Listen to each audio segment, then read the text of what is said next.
Hi, everybody. I mean, sorry. I just told everybody that we were going live in 3, 2, 1, go. Suck it.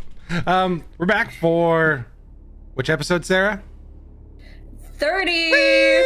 Episode 30. Should I just play it, or do we all want to do it? No, let's just all do it. Yes, just play it. We'll just play it. It's either that or you guys all do the sound effect for me. We're missing our friend David this week as he is finishing up his convention. I think he was out in California for Power Rangers Con. So I think. So I don't think it was a Power Rangers exclusive con. I think it was like an anime con or something. That had a bunch of people. Oh, Akon? Yeah, I did see a bunch of pictures. Anime Riverside, I think it was. Oh. Is if I'm recalling that correctly? I don't know. I don't pay attention enough. I'm sorry, David. He's our friend, but we don't pay attention enough. Yeah, he was at Power Morphicon. Maybe was that it? Yeah. Yeah. So No, Power Morphicon is in August. oh wait, no, he said see you in a couple months for Power Morphicon. I'm sitting here trolling his Twitter. But David, we miss you, and he's traveling back this week, so we will see you next week. Safe travels. Other than that, we have all of our other awesome friends with us today. We'll do quick rounds of introductions, starting with the guy who plays but doesn't play with us anymore over on that's on Josh. Me. I'm Josh. Buddy. That's it. I'm the sound guy. For now, you'll have a character again. Me. Oh, Don't here. worry. There you go. You can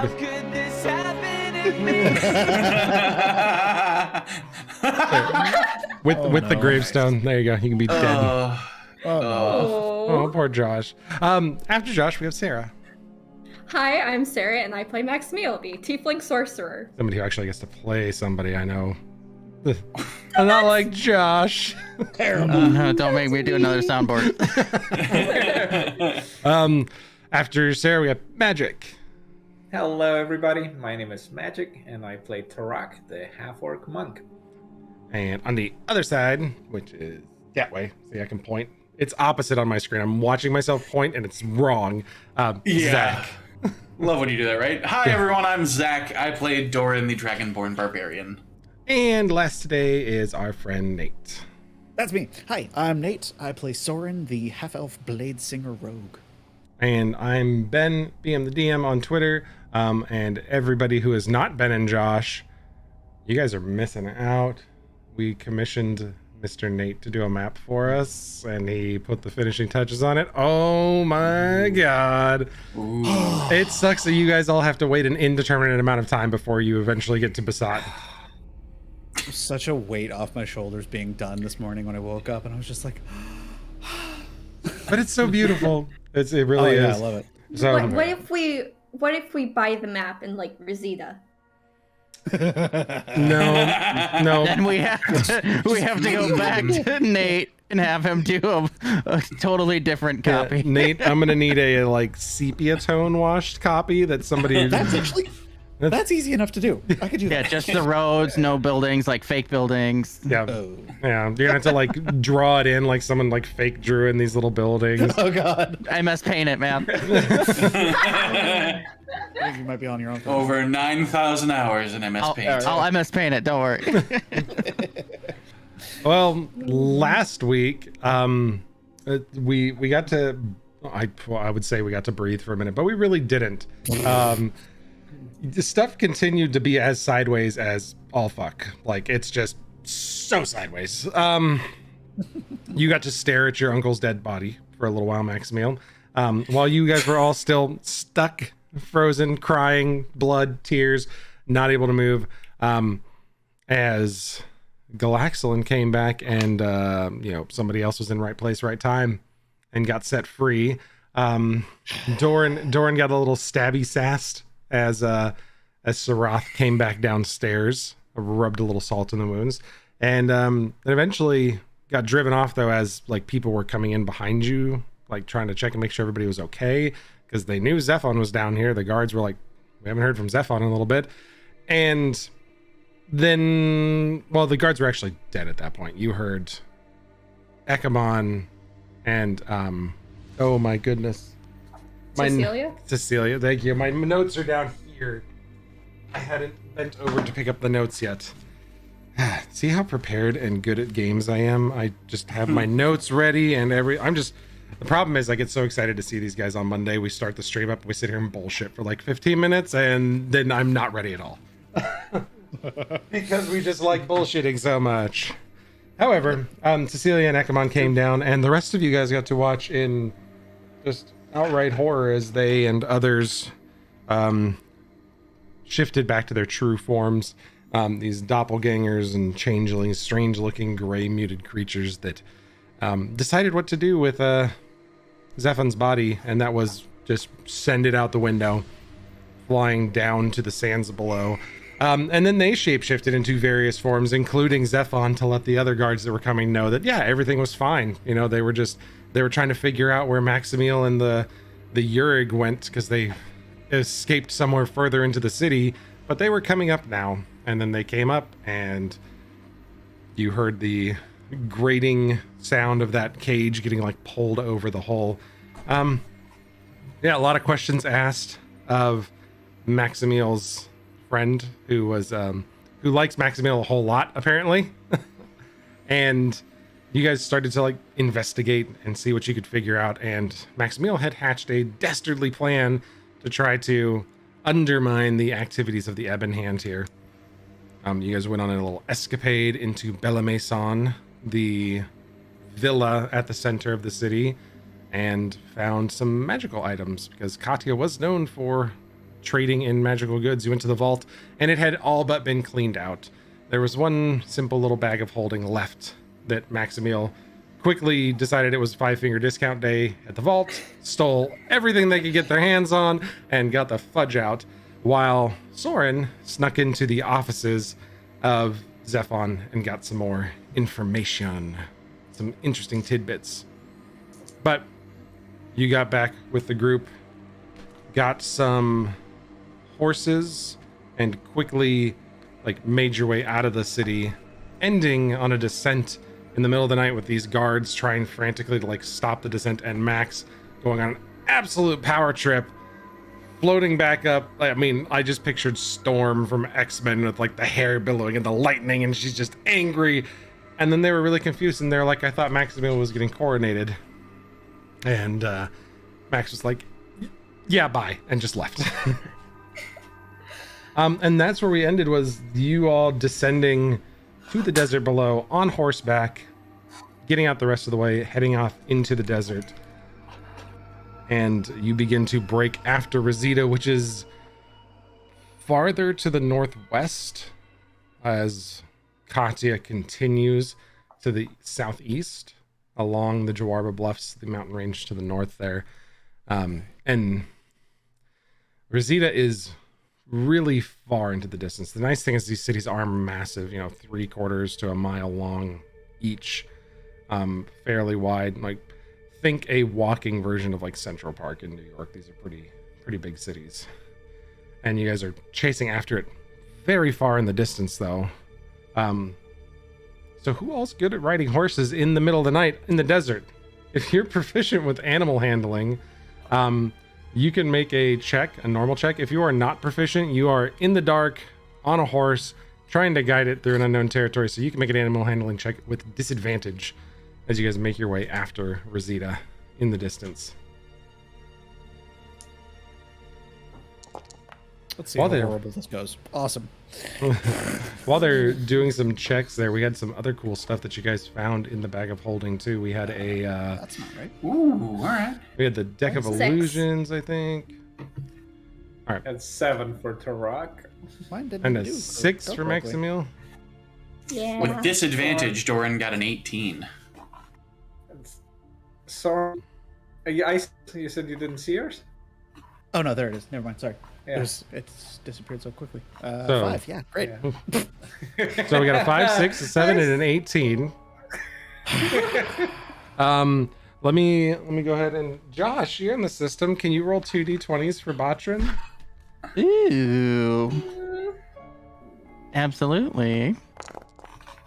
Oh, and did you want him 13 and a 3?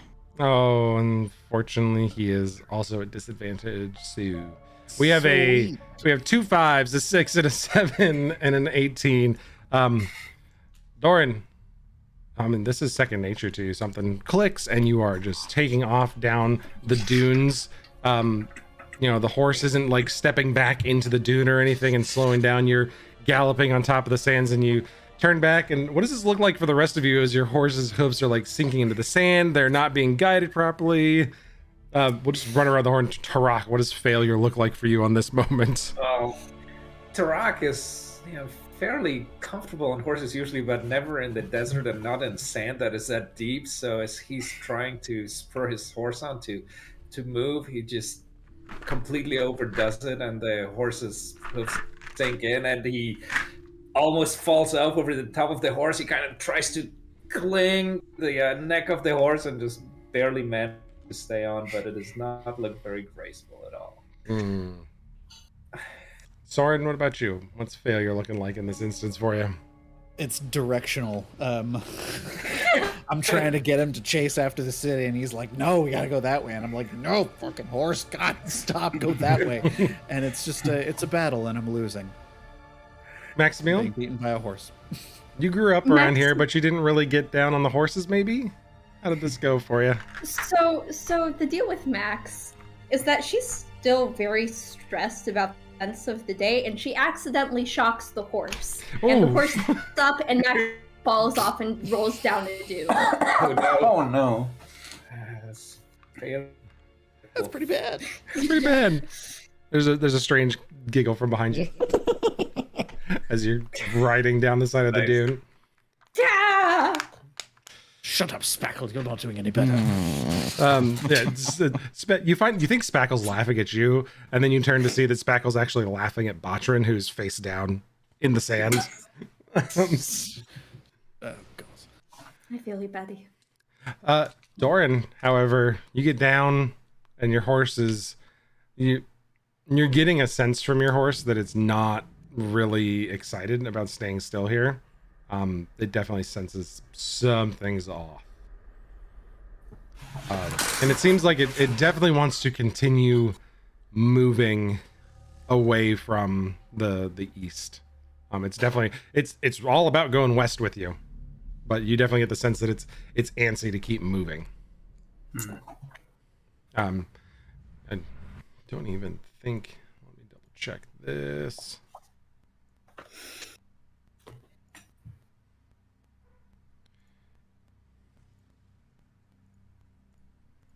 Oh, that's not nice. I have this nice little party overview, and I wish it would show me dark vision on there too. How exactly are you lighting this since you're in the lead? Are you running out there with a torch or a lantern, or are you just letting your horse do the guiding for you? Yeah, I think Doran would grab the hooded lantern that he has from his pack, and he's just gonna hold it out as he's steadying with one hand. Okay.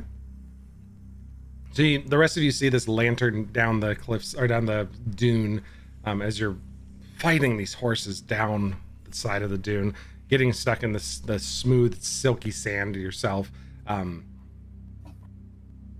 Up here with the weight of the horse, I'm not sure how many people have actually walked sand dunes before. I grew up around them personally, but as you kind of get the weight on that loose sand, it starts to like avalanche a little bit around you, and you find yourself just kind of like walking and leaning back into it as you glide a little bit down the hill.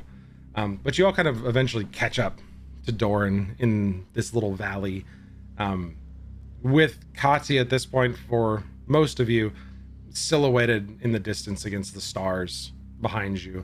You guys have probably ridden like 10 or 15 minutes, if that. Just that initial jolt of getting off the city and getting away, and you catch your breath in this little valley. And you can see Katya far behind you. And what would you guys like to do while you're kind of in a bit of a lull, planning here and away from the immediate danger of the city?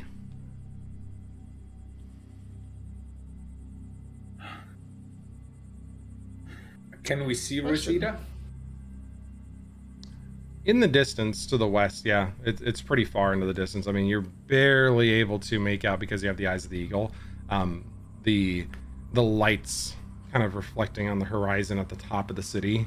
The dunes make it really difficult to get the detail on the horizon at the distance they're at. They traveled for hours before you guys were off the city of Katya and started moving towards them.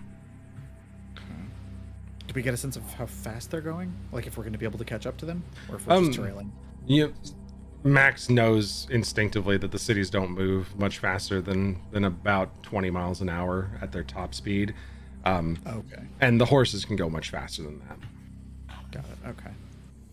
And that's really if a city's pushing it. Standard city pace for these is like 12 to 15 miles an hour. They get to move all day. So like they travel great distances because they're moving 24/7. It's like boats. Okay, cool. So you would probably make a survival check for me. Oh, me? Soren, yeah, as you're kind of discussing it and just like wondering what's going on. 5 plus probably not a lot. 7 total. You think half a day's ride would get you there? All right. Quietly bunkering down, just trying to stay on the horse. Okay. Doran, since you are at the front of this pack, turning back to check on your friends occasionally, and actually the only one capable of riding well, go ahead and make a survival check for me as you're sure thing. steering around and taking a look at what's going on around you. That is a 22 for my survival check. You notice something odd as you're looking behind you, like back towards the city of Katya, and you see your friends, you see the dunes, and you can see Katya and the stars behind it. You turn around, you ride for a couple more moments, and then turn back, look over the faces of your friends who are all struggling to keep their horses going up these dunes. And you instinctively look back to see where Katya has been outlined against the field of stars. And there's nothing. It's black behind you, very dark. And you can't see the outline of the city behind you at all. This is Katya that's just suddenly gone. Yeah, it was previously bathed like a little bit in moonlight, but mostly you were seeing the silhouette of it against the dark night sky. You know, the wash of stars that are available to see, all gone. Okay. I kind of slow so that I can let them catch up with me even more, and I turn to Soren and Maximilian and just say, "Are my eyes deceiving me, or did that city just disappear?" What? God, no. Max- Is it still there? Shit. Maximilian, you know of one thing alone that would block out a city like that out in the desert. Like the Great Sandworm? No, no great sandworms. Thank God. No great sandworm, but Speak that into existence. What? No, it exists! It exists! It's here! The terrible sandworm. I apologize. The terrible sandworm. there is I think that's Right. there are terrible sandworms out here, but the one thing that you know that would block out star and skies like that, as the wind starts to pick up around you, is the front of a massive sandstorm. Sandstorm. Okay, good. Oh boy, that's not much better. Okay. And you know how quickly they move, and you would likely need to be finding shelter very soon. Did I relay that? Okay, can we climb to outrun it? Oh, I don't think so. we need to moves honk the faster bouncy than one. the horses. Okay. The door handle. The door handle! But we need someplace to put it! No, you just. It Don't just we need the summons a door, wall? doesn't it? No, you actually place it onto a physical object and a door appears. Do we have a physical object that we can, like, get rid of? Here, hold on, wait. I take out a mark of the ivory phantoms that I have. Try putting it on this. And see if a door appears from this. It's a physical object. And we can get rid of it. All right. It's too small, the handle doesn't really connect and stay on it. Okay. Soren, you did I cast just- Identify on this. You know it needs to be like a surface, like a tree or the face of a wall or some rocks or something. Okay, Something you see large Any enough bones? to create a door that someone could walk Are there through. any, like, giant ribbed Yeah, cases? are there any- style. or rocky outcroppings, or just we in the middle of just sandy dunes. You are- Tarak is using the eyes of the eagle to try to look around. You are out in sandy dunes. Tarak, I'll let you make an investigation check or perception at advantage since everybody else is really, really trying to help you look. But as While you're he's all looking around, I'm just gonna take the doorknob and like stuff it into the sand, like on the ground. just like your hand just keeps plunging into the sand and not making purchase with anything. Sorry. 7. The sandstorm that's catching up to you slowly is obscuring half of what's behind you. It's a very difficult time seeing through the thickness of what's behind you, and out in front of you, you can see the stars in the distance, but it's a featureless landscape in the dark of night. Very difficult to spot anything. Besides dunes, you don't even spot the tops of trees. Okay. Would we be able to cantrip together our cloaks to make a makeshift tent? Like, we all have big coats. Would we be able to, like, mend them together in order to make a makeshift tent? Somehow? Yeah. I mean, you guys, basic cantrips for stitching and mending. I mean, I would totally rule of cool that into allowing you guys to work together to put together some sort of shelter. Just last minute, if we can't find anything else. I know I have a coat, I know you have a coat, I know you have an old coat, and Tarak doesn't really have anything, but the three of us have a bunch of you coats. guys, while they are doing that, Tarak is going to use his rope and try to tie the horses all together. I need you to make an animal handling check as they are starting to panic. Come on, wisdom. And, right. All right, animal handling. Normal,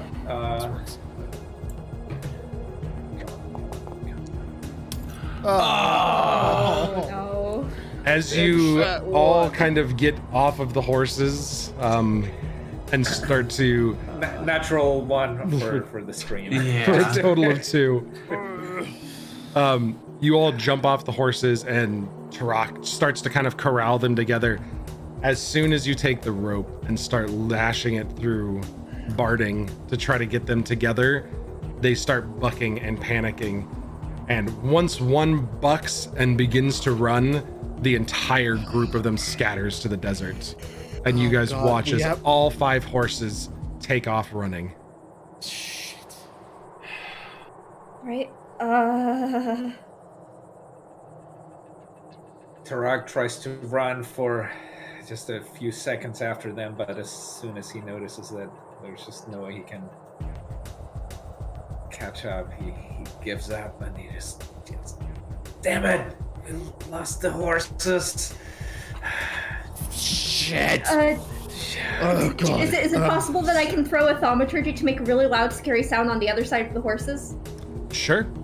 Can I help? Make a performance check as you try to make a big scary noise on the other side of the horses. Okay. How far away are they? They're moving quick. Horses at a dead sprint are about 50 to 55 miles an hour. Damn it. That's actually not bad. With my performance, that would be a 22. You make a terrifying loud noise, and as the horses are running away from you at a slight fan pattern, you make a loud noise beyond them, and they break and run sideways out away from it. Okay. It was worth a shot. Now they are panicking, running back towards the storm, seeing the storm, trying to get away from it, and trying to avoid whatever noise you had put out in front of them. All right. What was the sound, just for my own edification? Oh, something that sounds like a dragon. Okay. Yeah, they definitely did not like that and ran. No more horsies. That's wonderful. We are totally gonna catch the city now. Yep. Oh, if only we had that boat, then we could use it to go faster. Or prop it up and make a door. So true. Do we have? I got nothing. I have nothing that is large enough for a door. Yeah, no, nothing. I searched my inventory. I have a vial of black goo. Would our coats together make a surface that's as big as a door? That's possible. You could try putting them together. Okay. Yeah. Do it, yeah. Another option. Yeah, I like a sewing machine with my hands. I mend our and I put the door handle on it. You start to stitch everything together, and as you're doing that, you hear a voice from behind one of the dunes. That's not gonna hold in this wind. It's gonna. Do you have something better? Who are you? Well, we got plenty good. And this creature begins to walk into the torchlight. Let me go ahead and share this out really quick here. I gotta fix my art share.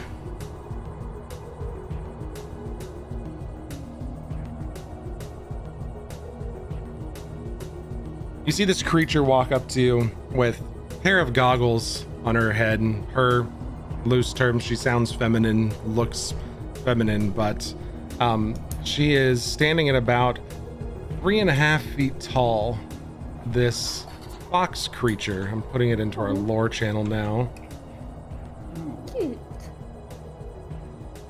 You all lost from Katya? I think it just went by a couple hours ago. Yes. Sure. It's more complicated than that, but either way, we need someone to stay. Do you have somewhere we can be? Yeah, sure. You all aren't. What are you doing out here? We're trying to get to Reseda. Yes. Rosita was just at Katya. Why didn't you just get on the other city? Like I said, it's complicated. Some of us We were don't really- incapacitated. Just one at a time, please. You're all very loud and confusing.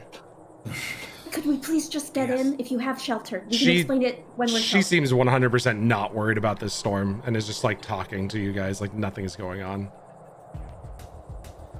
I mean, my Kellish is above on the next dune. We could go stay over there. I was just coming out to hunt, but it looks like it's gonna get stormy tonight, so probably not a good idea. Hence our haste. We are trying not to die in a sandstorm. Oh, it's just a little sand. You don't have these? She pulls the goggles a little bit. He does. He does.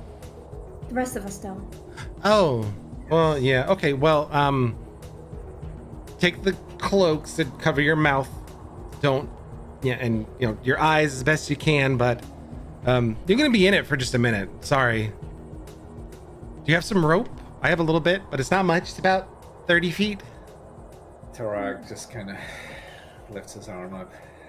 We have the rope. Oh, good. We don't have horses. That would have been helpful if you tied it on the horses. They would have not run away then. I started to like. Okay. I would say each of you just grab a piece of the rope and come with me. Okay. Thank you. Right. Lead the way, strange fox creature. The sandstorm starts to catch you quickly, and you very soon realize that even on horseback, you all would have been consumed by this in less than 10 minutes. And Throw up my hood and my collar. Just... You're pretty sure that she's trying to talk to you from the lead, this very lithe fox creature, as she's walking you up the dunes. Little bits of sassy comments kind of come over the wind as it's whipping along you guys, and talking about how it's easy to get lost underfoot. Damn Ashihoyans never being able to look below and find some help on the ground, but that's why we hide. Sassy little bits. But eventually you come down a sand dune, and she kind of stops on the back slope of it and pulls you all a little bit. Like you start to thump into the backs of each other coming down the dune. It's hard to see. You're looking down and trying to keep the sand out of your eyes as she gets you closer. Hold on right here for just a minute. Okay? Everybody good? Sure. Oh. Okay. Yes, it doesn't seem like we have a choice. Cool, I'll be right back. And she disappears feet away from you into the sand, and you can't see beyond 1.5 feet, 2 feet in front of you. Need everybody to make a Constitution saving throw as the sand is just whipping around you at blinding speeds. Hey, finally a good roll. 30-20. 30-20 for Soren, okay? Next, 11. 11 for Maximil, 13 for Doran. It's a 6 for Tarak. Tarak is I'm not doing so well today. Tarak's not having a good day. No. No. So That's all right. Maximiel, He's saving it for the really important roles later. Maximiel and Tarak, you guys each take just 2 points of damage as sand gets in your eyes and in your ears and gets down your throat and you're coughing and hacking.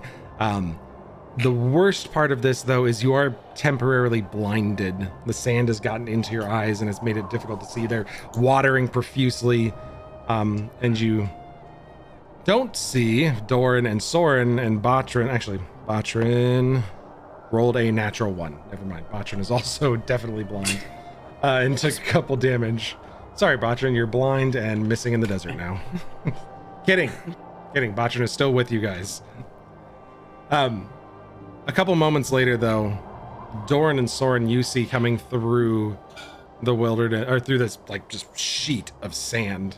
The most obscuring thing you've ever seen. These 3 figures, as a few more of these fox creatures covered up with goggles and masks come out and grab the ropes and lead you a little bit further down the hill, the side of this dune. Tarak and Maximiel, you feel the ropes like pulling on you. You going with them or fighting against it? It is too difficult for you guys to see at this point. With. Yeah. Okay, That just seems to. giving you the option. Mm-hmm. Soren and Doran, you see as you get a little bit further down the hill, 3 more of these creatures. There are 3 leading you and 3 more standing by this hill, and they're holding these long staffs, and they reach into the sand dune and kind of hear a low kind of knocking sound that comes over the sand a little bit. Magically enhanced, much louder than you would expect wood hitting wood to make. But then in a flash, you see these 2 tent poles go up, and this massive drapery lifts up part of the dune, and the sand slides off it, revealing an entrance to a tunnel underneath the dune. And you see the lead fox say, we made it a bit wider, but it's gonna be a squeeze. Just go right through there. We're gonna start heading down, I think, and Doran's gonna look back at someone and go, "See, why can't you do that?" At who? At who? At Soren. Why can't I make a magic tent appear out of the sand? I don't know. Yes! Nothing good yet. Your magic. You do see 2 of these creatures holding the poles. They like lifted them from the inside. And you all have to go on your bellies and like, you have to go on your bellies and crawl what is to get happening? underneath. Tarak is like, what's going on? We're finding shelter. Just follow us. Yeah, I'll go in last, make sure everybody follows in and doesn't get lost in the sandstorm. All right. Okay. You belly crawl to get in. Tarak wasn't told he was supposed to belly crawl, so he runs into the poles. You walk forward and you hit part of the tapestry and then thump into the sand. Okay, what? Are you alright? Are we being attacked? What's going on? The little Clotheslined. fox gracefully grabs Tarak. It's like, no, you gotta crawl. It's short. You're tall. Why didn't you tell me that? Damn it. I didn't know you couldn't see. Your friends were a little bit nicer, it seems, or not as nice as me. So get down on your belly and just follow the tug of the rope. Okay. All right. I feel sorcery upon me. Maximiel, Maximiel, 18 to hit. Yeah. Okay. That's let's see if it's at advantage now. It's not any better. Okay. You take 1 point of bludgeoning damage as this stick sweeps your legs out from underneath you, and you go to a belly crawl, and one of them goes on your belly. Okay, now you're flat. Just slide. Go in there. How rude. Can I hear the general direction where that came from? Next to you, like directly next to you. Okay. I reach out my hand and no damage cast Shocking Grasp. Okay. You have to make a melee spell attack, correct? Yes. All right. Do so with disadvantage because you are blind. That's... I need to roll it twice. Okay. What's 9 plus whatever it is? 7. Oh my gosh. So 16. 15. 16. 8 plus You said 9. 9 plus 7 is 16. That's correct. You miss. I can do math. Okay. And you feel a rap on your knuckles as something smacks your hand with the stick again. You people from Katia are always so uppity. Just take a joke. Ow! It's not very nice to hit people who are blind. It's not very nice to trample all over people's homes in giant walking cities. Noted. Thank you. I'm sorry. I crawl away grumpily. Doran, you're in the front and are not blind, so you can see as you're getting through and you got your little lantern out and you're like struggling to crawl through this tunnel. There's a shimmering sort of field before you. Some type of barrier. You see the area open up just a little bit without this barrier that fills up the majority of the room.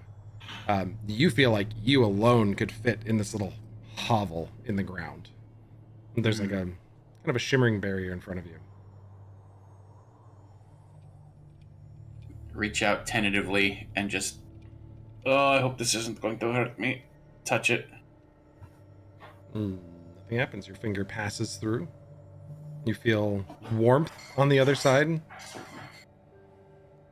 All right, I think safety is this way, and he's gonna army crawl through and just try to, as wide as he is, try to make himself smaller. As your fingers sticking through, something bites it on the other side. What in the world?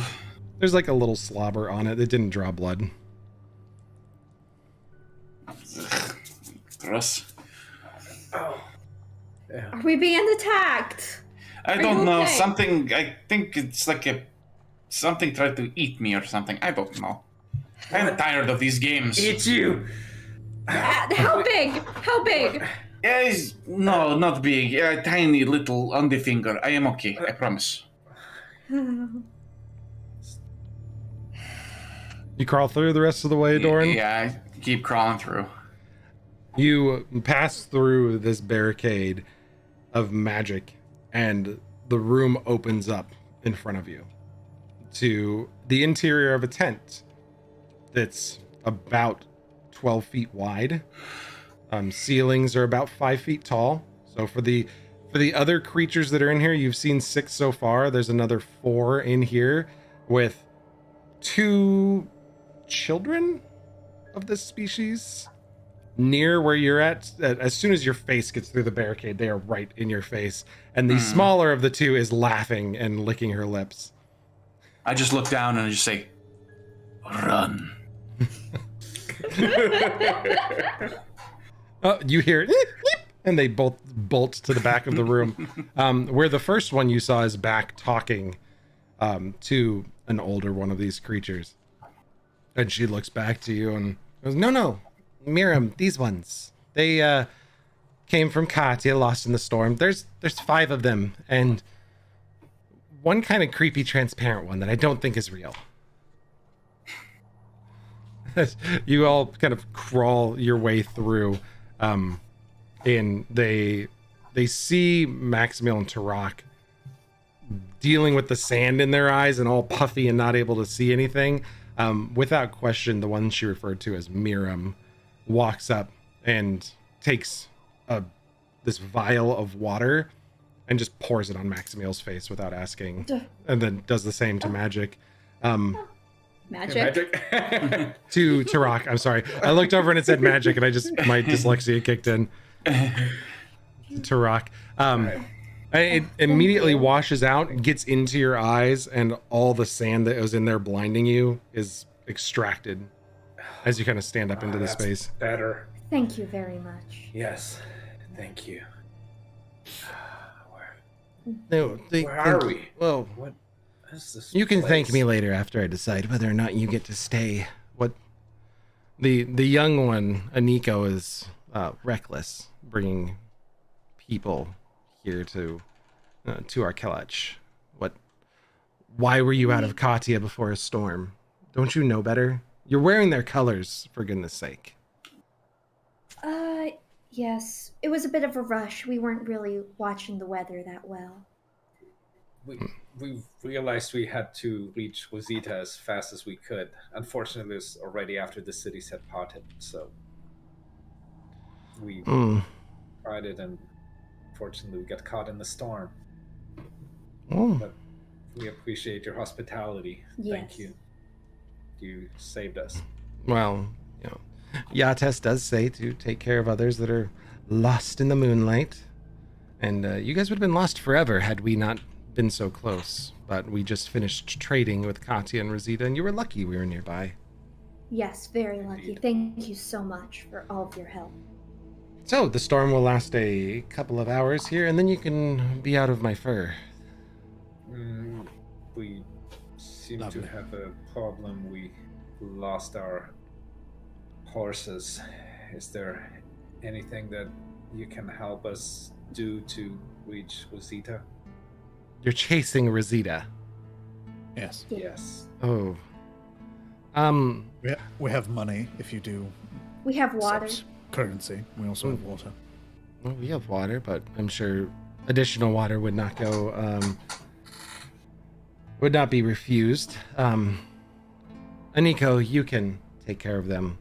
You have things to atone for now, picking up stragglers in the desert. Thank you. Aniko kind of comes over looking downtrodden and punished, and brings a container for water. If you don't mind, you can fill it up, please.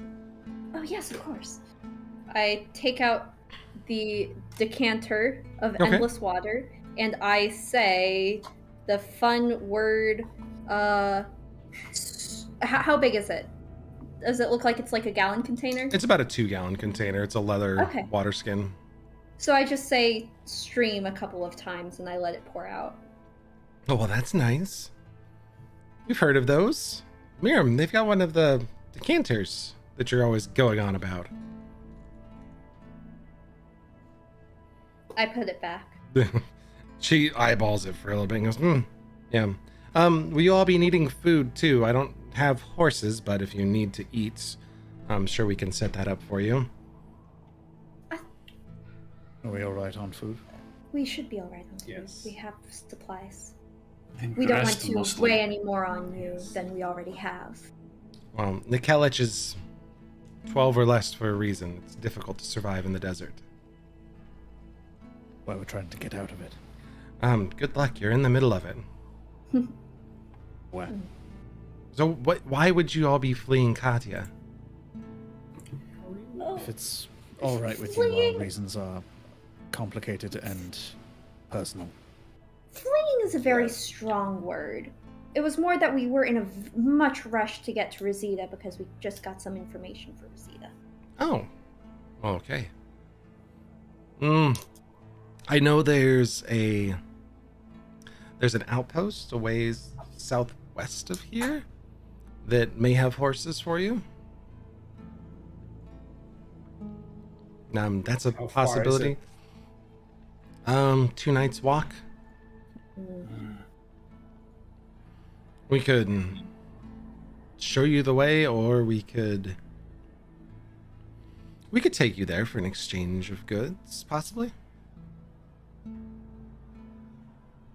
What do you need?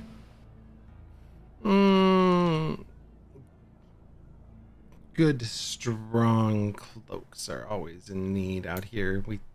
The sands tear them up a little bit.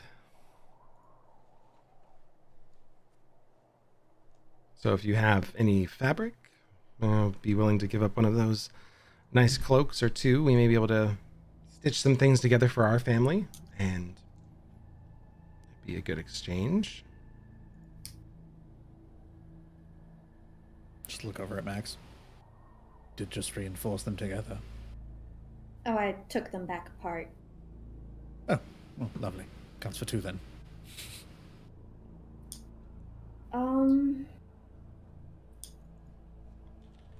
I think we'll need to talk about it for a little while. Well. I also don't know why everyone's looking at me. You seem to be the one in charge. You are wearing the Katya colors. That one's wearing Rosita, but I've never heard of a Dragonborn from Rosita. It's a gift from our last visit. Oh. When did you last visit? A week ago? 2 weeks ago? Something like that. It's just been some time.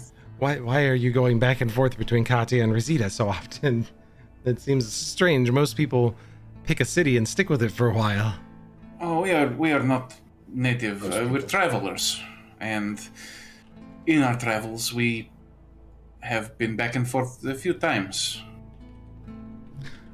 Okay. Well, we also do exchange stories out here. If you have any interesting stories, I mean, it's either that or you go outside and deal with the storm. So in exchange for an interesting story, what would we potentially get? Other than Night's Refuge here? We just like to exchange stories. Okay. I mean, do you have any interesting ones? Oh, I'm sure we could think of some. We have several. Oh. Well, that's... She begins to continue on about wanting to share stories and kind of working out the details, but in this moment, Doran, you get a strange tickle in the back of your mind. And you hear a familiar voice reach out to you. Doran, I am sorry to contact you like this, but we appreciate what you did in the light of losing our father. It is a message that you can respond to. Oh. All right, and then Doran, hearing that, is going to just quietly think in response. We were happy to help and glad to clear up any misconception. If you need our assistance again, we do not hesitate to help you. A few moments later, you get another message back. We have taken the advice of the elves, and they're coming with us to Busat. If our paths should cross again, we will see you there.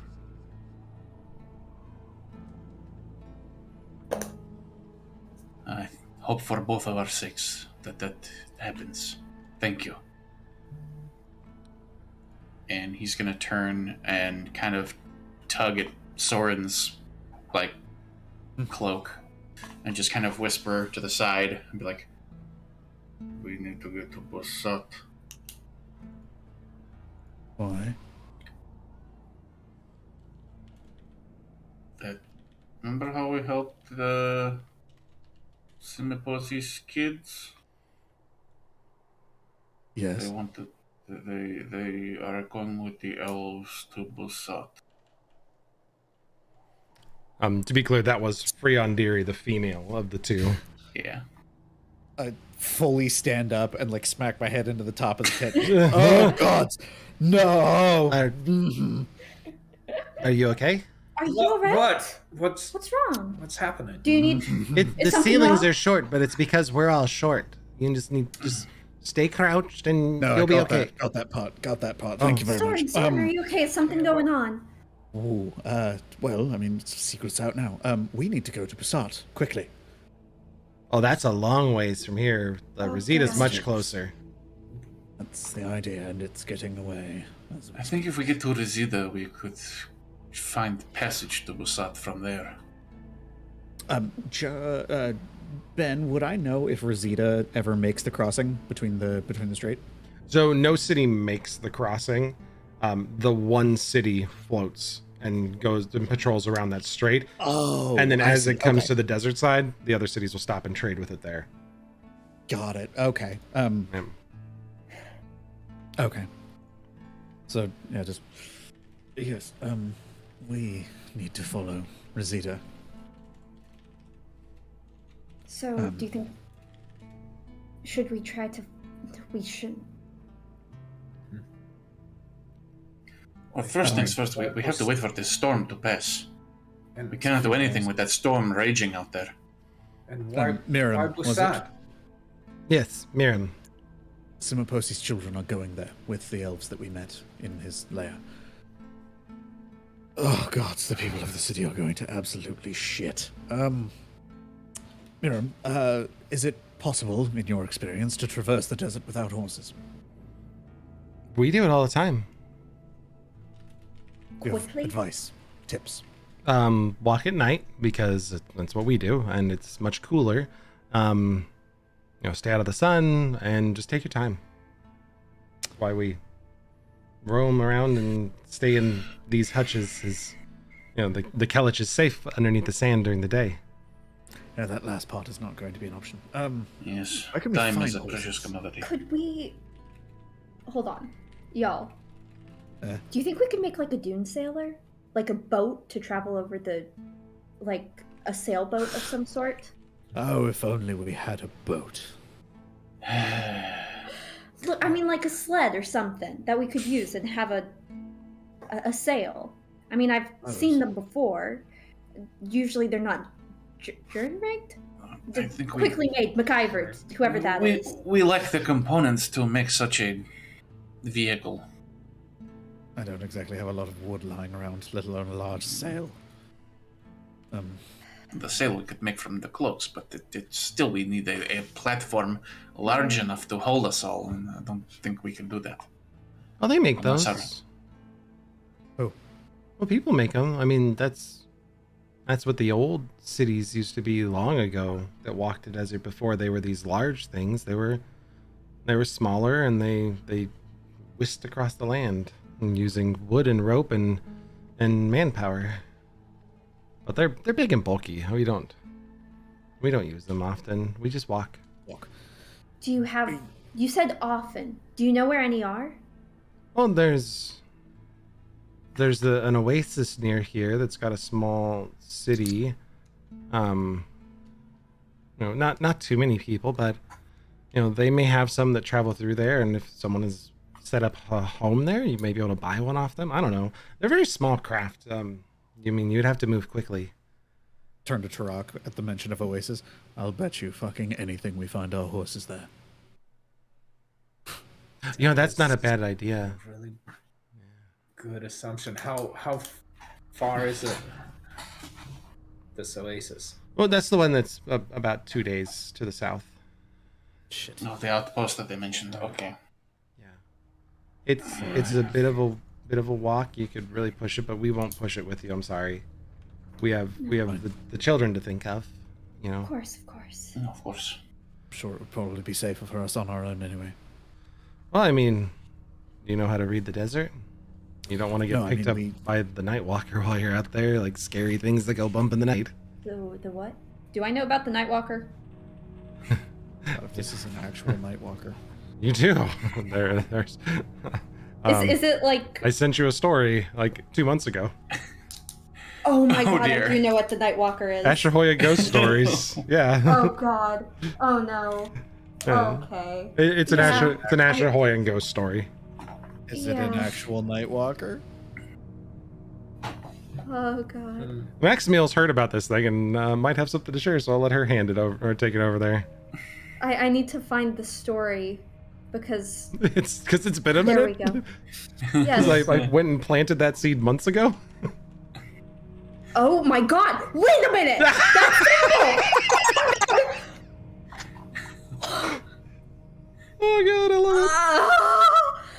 Lucky Josh doesn't have to be here. Okay. Yep. Okay. Give me a second to. So the rest of you, while Sarah's having a meltdown. Do I know anything about a Nightwalker? You can roll a history check. The DC is going to be pretty tough for a non-Ashahoyan native. 12 plus stuff. What's my history? Oh, that's 19. Yeah, you've never heard the tale of the Nightwalker. Excellent.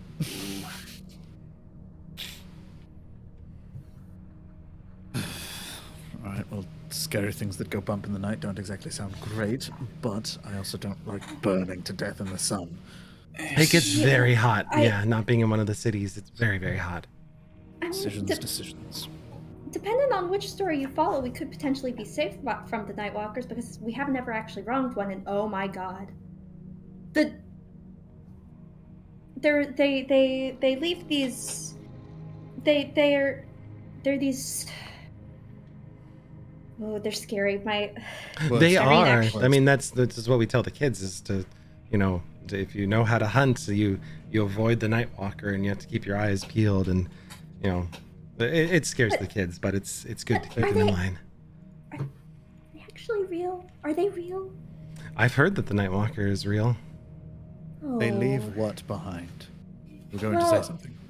Yeah, they leave these, like, if they're hunting mercenaries or bad people, they rip them limb from limb and they tear down their tents, and it's this horrible ordeal. And then they'll leave this symbol in the sand of like an N and a W mixed together. Yeah, we usually don't draw it Like- except for the kids. Like if we're trying to scare them, if they ever see this symbol, they're supposed to flee immediately, and we'll avoid that place. And they As in the symbol Yeah. that we saw last session? and she draws this symbol that's now on stream that you guys saw last session. Okay. Excellent. Yay.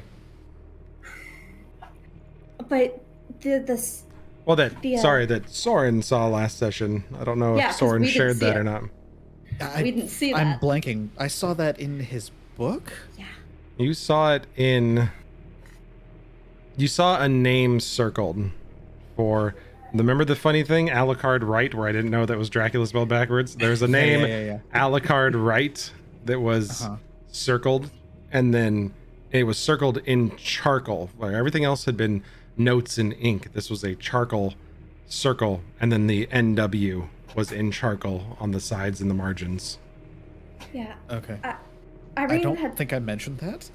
no. Nope. But you didn't. that symbol, I've heard about it before. Like you like draw that symbol on the door of the people who wrong you, and if you do it in your own blood, it'll summon that beast to destroy your enemies, but only if you're pure of heart. Mm-hmm. And Max. Yeah. Yeah. Real quick. What about charcoal? Does it have to be in your own blood? Can it just be written? I mean, the story says blood. I mean, of course, I always thought this was just Irene trying to scare me. Oh no, the Nightwalker Do me a is favor. pretty scary. Open that book I gave you from your uncle. I open it, and I flip through it. Make an investigation check. See if you find it. It was Yeah. on the last page, wasn't it? Yeah, it was like one of the last. Oh well, no, this was so there was information that he had recorded, but there was also like a collection of other pamphlets of like scientific or magical findings. Basically, if they were to release something, it'd be like an essay, like a scientific paper that was published. But it was 19. Okay. It was about, in this particular one, it was somebody, trying to recall, it was somebody who was, like, there was notes around it. It was like, Alucard was known to, like, study phenomancy. And that's, like, some of Zephon's notes that were around it, is that Alucard Wright was someone that was involved with phenomancy. But the name Alucard Wright was circled in charcoal with the NW symbol on the side of it. Yeah, that's the symbol. If I found it with 19, that's The name mean one. anything to you? Does the name mean anything? No, you have no idea who Alucard Wright is. No, I don't know who that is. Unfortunate for him then. I mean, I don't. I mean, it has to be on their door. Like that was a whole part of the That's ritual. that's the story, yeah. I mean, And that Stories can often embellish or omit details. we always heard that the Nightwalker left it as a calling card to scare other enemies away from the place. I mean, that oasis was apparently, that symbol was found there a couple years ago. that, How much of the oasis got destroyed? I well, heard that it can like destroy city blocks. from what I understand, there was some pretty bad folks hanging out over there or something. And there was, I seem to recall tales that I swapped with somebody, a strange person that I had traded with that said that the Nightwalker had destroyed this Grannis Solomon and their syndicate, this group of horrible people, and they were all left dead, and the symbol was in the sand in their blood, as a warning to other travelers not to prey on the weak. But Well, luckily that's not. I mean, the Oasis has been, we didn't visit it for years because we knew it was just a bad place to go. We had heard people had gotten picked up going over there or lost their lives, and it sounded like a place we didn't want to go. But after that, we've traded there a couple times now.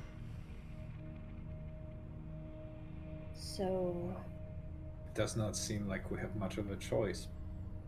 It's not a place that most people from Ashahoya would know, just because it's small, out of the way. Like they spend all their time in their big walking cities looking at the horizon and never down here with the rest of us that actually live in this desert. These tourists that sail over the desert in their big cities.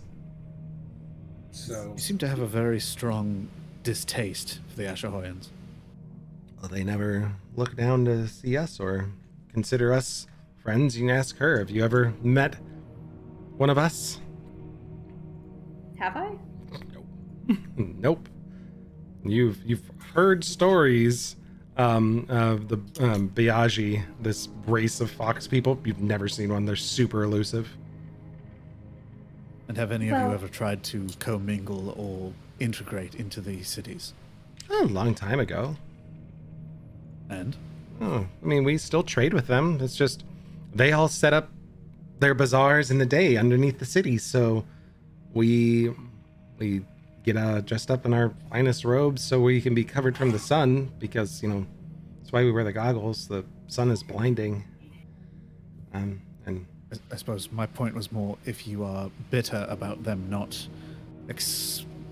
I wouldn't say bitter. expressly, I would. If you're bitter about them not being, considerate, why not become a part of them? They are very accepting in our experience. We Some of them. we once stayed in the city Rechik for a while. A few of us did, and it was just a terrible place, and really it just wasn't for us. We just never wanted to go back. Shoot Max a look at the mention of the city, like try and get a vibe of like if that's a good place or bad place. Isn't it like Oh, Rechik's Yeah, a it's- bad place. yeah? Much is bad, yeah. Just that makes sense. That I mean, Whatever. you could try staying in Rosita. No, That place is really nice. the sand is nice. I mean, that's the problem with those of us that live below the city, is we're considered bottom feeders. Well, I feel like that's a little harsh. Have you done much trading in the bazaars there, Princess? You look a little too finely gussied up to be somebody that would actually do work down in the bazaars. I haven't actually traded. I mean, I've been part of a few deals, but So you haven't been kicked in the teeth for trying to get your fair way in a deal with a tiefling or a shifter that looks down on you. I've been kicked in the teeth by other things, but Well, good. Everybody deserves to be kicked in the teeth once in life. I'm sorry that happened. Well, we have at least one more coming in for the night. We're expecting him back soon. I know he was out hunting, and hopefully he didn't get caught in the storm. or get eaten by night walkers or whatever it's called. Yeah, that'd be scary, but nightwalkers don't hunt in the storms, from what I understand.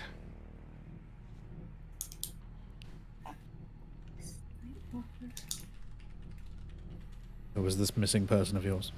He'll be back soon. Of course.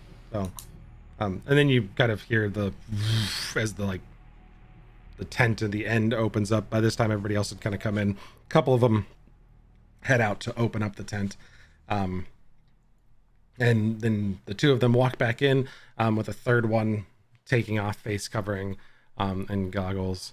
And we'll let Josh introduce his temporary guide character for you guys. All right. Well, He's a little fox. Going. entering in, you see a very, very short and dopey looking fennec fox, kind of palish white with a little bit of yellow sprinkled in, very, very large dopey ears and a tiny little nose. And he comes in behind everyone, pulling off his hood and his goggles and putting them on his head, and his eyes are really, really buggy. And he comes in.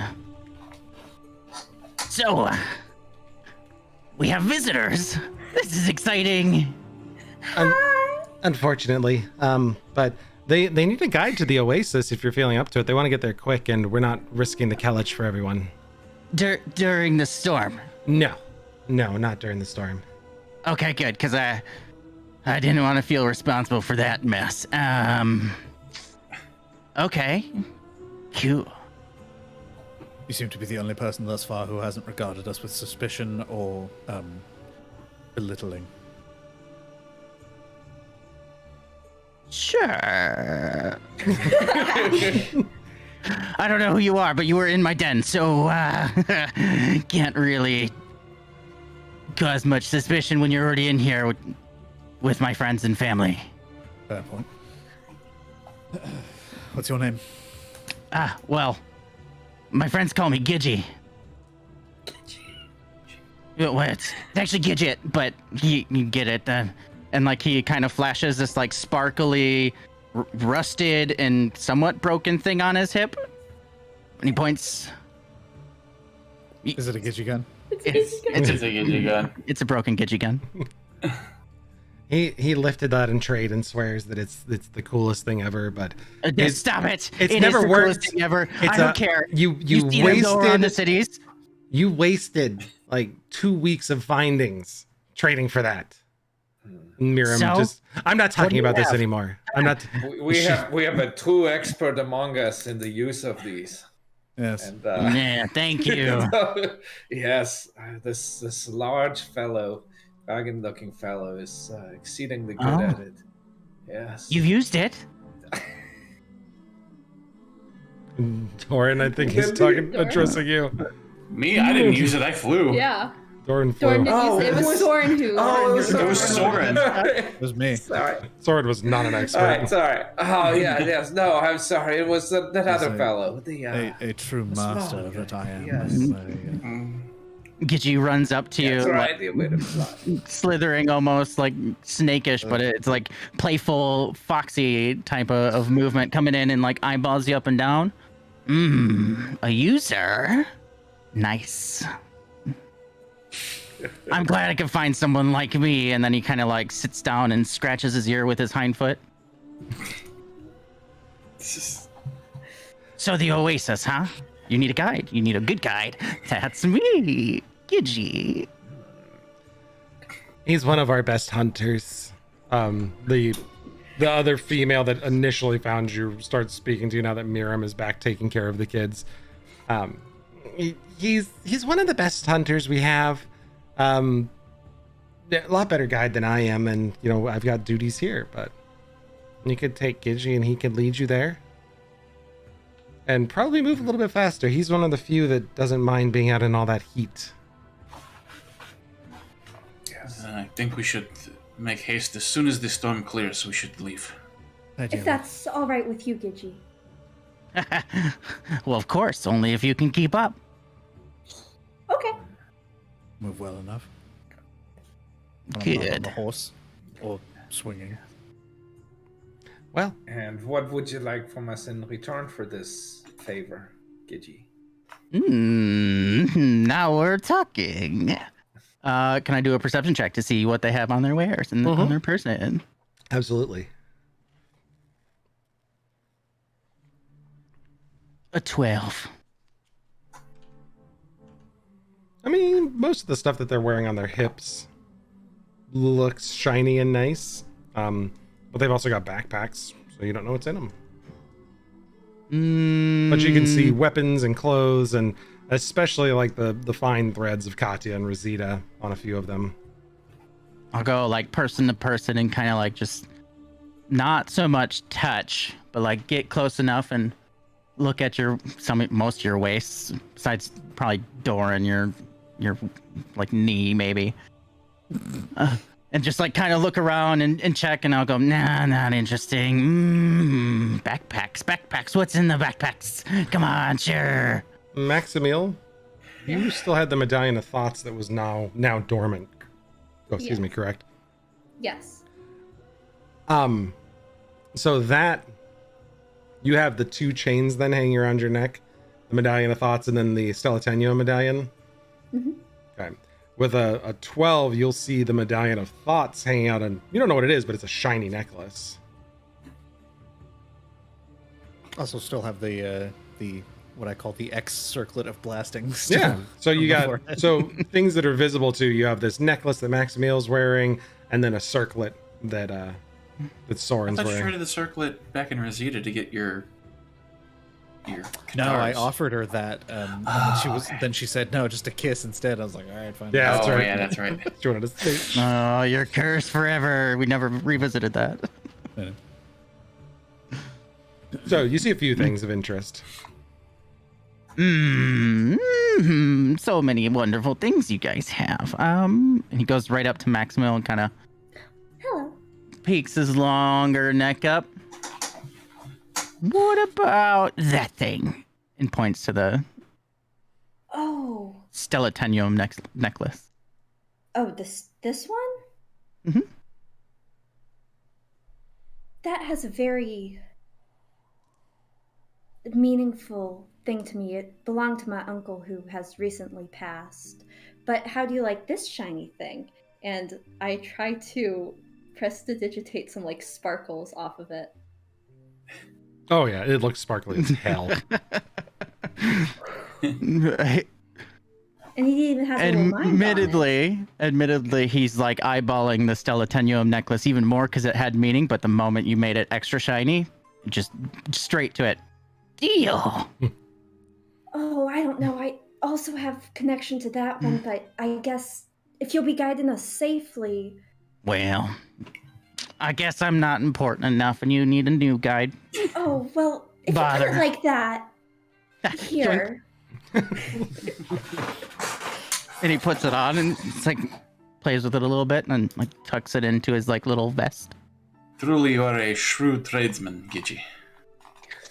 Even better hunter. But thanks. I can't believe you let him have it, Maximil. I know, but You're he's gonna guide us. not as good of a hunter as me, Gidgey. Remember that. Okay, Nico. Whatever. Okay. Pound sand, why don't you? I'll be doing nothing inside here while you're out pounding sand in the heat. Have fun. It doesn't bother me. Might bother them, but not me. I He's- strive out there. He's definitely the strangest of our Kellich. Sorry. Oh, he is just wonderful. Thank you for offering. I like that my new guide. friends. You all said that the sun hurts your eyes. Is that not the case for you, Gidgey? Well, that's what these are for. And like slaps the goggles over his face that are slightly tinted. It's just like Sunglasses. He does. Oh my god, I love them so. The rest of them do have fairly large eyes. It's very apparent that they're fully nocturnal. So, the rest of them, you know, as things are kind of your conversations happening, you see the rest of them kind of start in a small prayer off to the other side of the room, blessing some meal. The ceiling is still covered because of the sandstorm, and you can overhear them speaking in common, with a bit of that Ashahoyan Southern drawl, just slight amount. They're talking about you know, the blessings of Yates, which none of you have likely ever heard of. But they discuss following the blessings of the moon and the guidance of the moon, and always listening to your heart for the hidden love of Yates. who shines a light through all who need guidance in the dark of night. Even when the moons are obscured, Yates is speaking to them. When they have like a little prayer and they start preparing a meal and working, and you see looking around at the group that there doesn't appear, even though Miriam is older and is respected by the rest of this group, not a single person leads what they refer to as their Kellich, this group. Everybody's got jobs, and as Gigi came in, Gigi started cleaning up a lot of the travel materials and preparing for what would likely be their departure the next evening.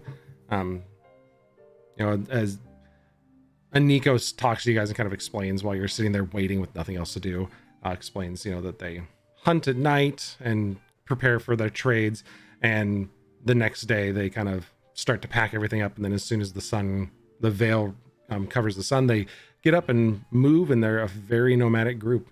But the number 12 has great significance to them, and that's what they cap. That's their species' cap for these dens of people, and they always keep it at 12 or less.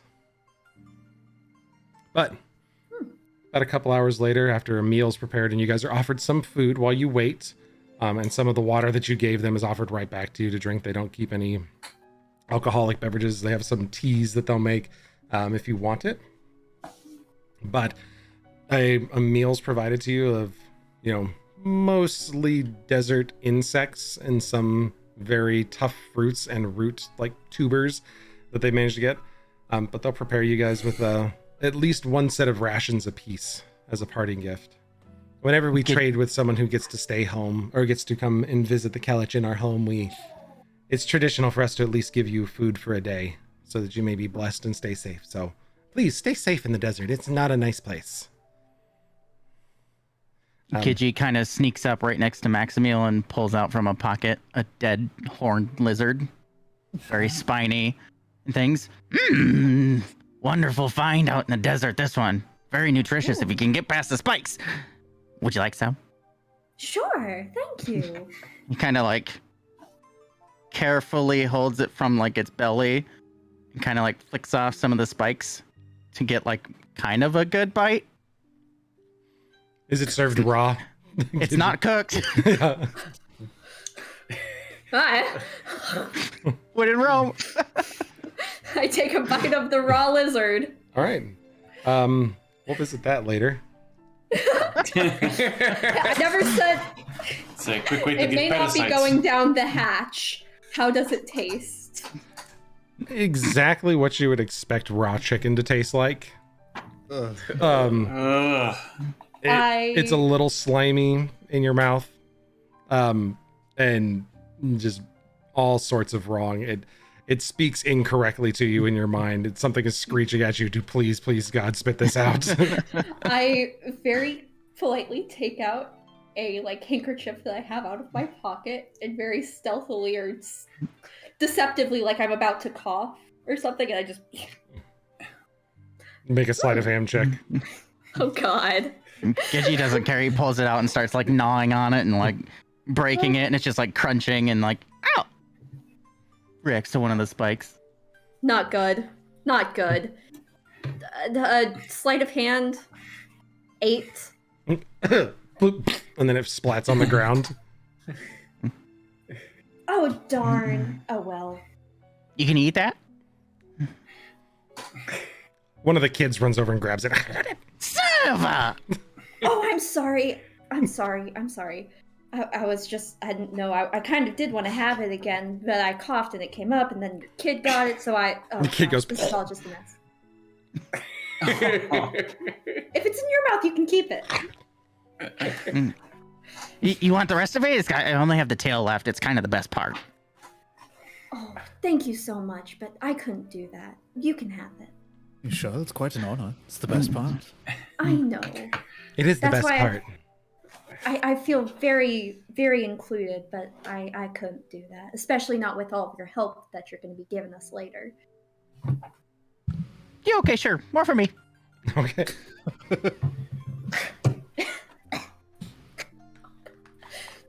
It was gross. It was very gross. Don't eat that. Don't eat It was lovely. All right, and as you guys are finishing up with the meal, you can hear the sandstorm has like started to recede above you. The winds died down, and a couple of the scouts kind of go outside of this this area and check it out. Clearly, some sort. As you've spent time in here, it's very clear that like these people are very proficient in magic.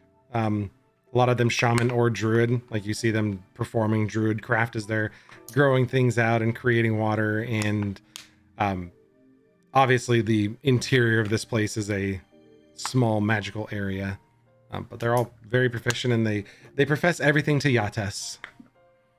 But after the scouts check out outside, they come back in and let you know that it is the storm's cleared, and Gigi will catch up with you in a day or so. And you guys are given the blessing at the middle of the night outside to start traveling as they like a few of them head back out, and Nico kind of grabs a stick with a loop on the end of it and a small net. She's like, I time has to go back out and hunt. If you guys go with Gigi, he'll take good care of you. So it was a pleasure to meet you. I hope this little exposure to us lets you know that the cities are the only thing walking around, or aren't the only thing walking around out here. There's plenty of us underfoot. You should come visit sometime. If I'm welcome again, I'd love to come. You were nice enough. You tried the food. And also, I'd have liked to refill the water too, if I could have helped with Oh that. yeah, they would absolutely accept that and be Yeah. very pleased. Yeah. Doran, as you're getting ready to leave, the small child comes up and they're like talking to you. They had finished talking at the end. You're the biggest one of all of them, mister. And then the small one who doesn't talk just kind of like and keeps trying to like bite your finger as you're getting ready to leave. And just the one that speaks to me, I just give a little pat on the head and listen to your elders, behave, be good. You don't bite anymore. That's just not right. And she's very young. I'm sorry.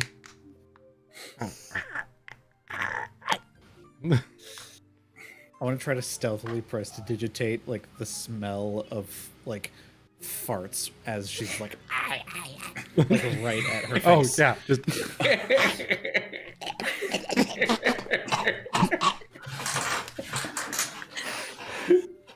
starts yelling at her older brother, and they get into a little tussle and start running around the little cavern. But you guys exit the cave. You can see the sandstorm moving off to the west, and then you look as you get out the dune back to the east where you'd come from, and Kati has disappeared into the distance at this point. And at the 6 o'clock Central Hour is where we'll take a quick 5-minute break. And we'll be right back. Thanks everybody for hanging out with us as we escaped a sandstorm. I was surprised Josh didn't hit us with some Darude or something. Oh, God. That's why I had to give him a character. I was like, don't play sandstorm while we're in here being in a sandstorm.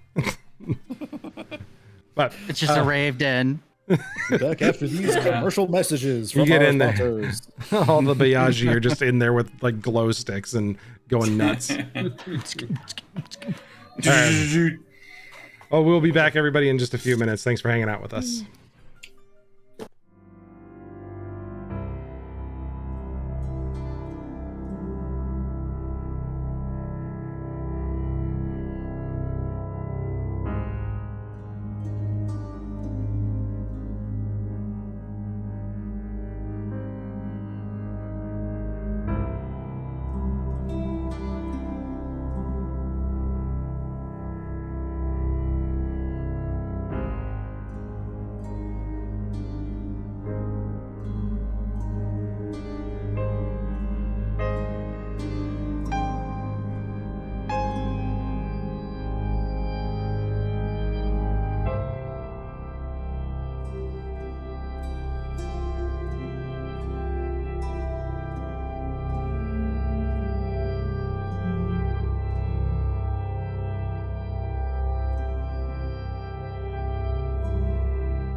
Welcome back, everybody. We were taking off, just leaving the Kellich, the family group of this group of Bayaji, which are a race of Fennec Fox people in Cyorion. And we'll put up a picture again just because we like them. They're so cute. Of the one you met initially, Aniko, who welcomed you guys in and kind of helped you get out of that sandstorm. But the sandstorm has cleared. You have hired on by the exchange of a dead magic item. A new NPC friend named Gigi, being played by our very own Josh.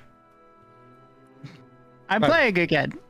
For one night. Yay. And then he's gone for 2 weeks on vacation to Greece. And then I'm gone. Yes. Mm-hmm. There are worse fates. There are worse fates. We see how you feel about us. But, yeah, you guys are prepped to leave. They give you a day's worth of rations each. This is a parting gift. And you guys provided water back to the family, which was incredibly grateful. And they accepted it, but graciously, they absolutely loved it. And they have a little bit better opinion of Maximil and people from Katya. There, she was not as rude to you. Miriam was actually nice and said thank you by the end of your few short hours together.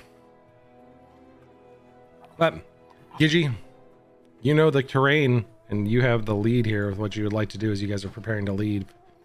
Okay. I'll walk out of the den and look back to Aniko. And just as she's preparing to go out for her hunt, I'll yell out to her, "Hey, when you go out, Yeah. Make sure you stay safe, right?" Well, I always do. You too. Well, yeah, but the Nightwalker and things, don't let it come out and suck your soul out and you end up dead, and then I don't have any rivals to hunt with or against, because everyone knows that without you, we're all doomed. Yeah, I'll stay safe. I always do.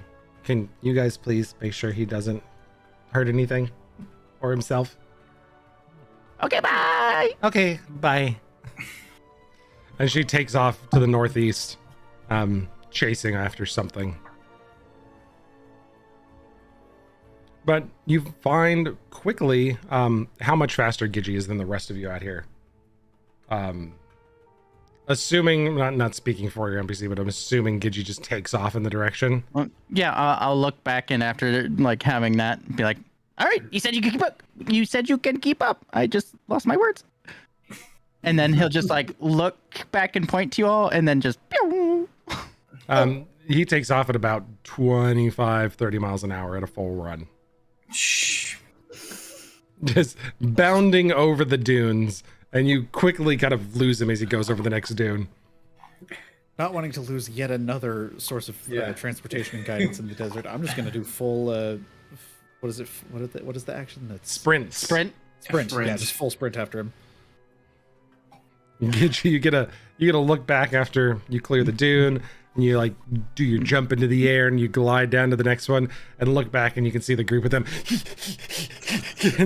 running after you, doing their very best. I'm gonna need an athletics check from everybody for sprinting in a sand dune. Ooh. Sad face. I'm good at those. I'm that good went at all over the those. So Come on, high roll. close. My athletics. That's not bad. 22. Okay, 22 for Doran. 21 for Tarak. Okay, Dirty 20 for me. dirty 20 for Soren. 11. 11 for Maximil, and Botrin rolled a 1. Oh, God. Did you not? I can't stop rolling ones tonight. That's just, You're fun dice for when I'm playing other people's characters. You hear in the background again as Botrin poof, and slides down the dune. Maximil, you're stumbling, your feet are getting stuck into the sand as you're trying to get up. You get to the uphill slope of the next one, and you seem to be running in place for a bit as the sand is escaping underneath your feet. Doran and Tarak are racing on top of the sand against each other, just with Soren kind of seeing how they're doing it and keeping up a little bit behind him. But Tarak and Doran got it figured out. Tarak kind of looks at Doran and says, "Doran, how can you not sink in the sand as big as you are? That's impressive." Well, when you're my size, you learn to be light on your feet.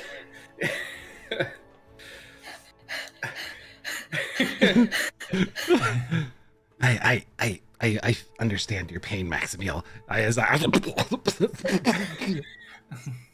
press to digitate the sand off of their face. yeah, Gidgy, you are far ahead, and this group cannot keep up with you. I'll wait on like 3 dunes over on the top of it, just like tapping my foot, waiting for them, arms crossed. Did we get a long rest in the tent or no? Sonic the Hedgehog. You did not. Short rest?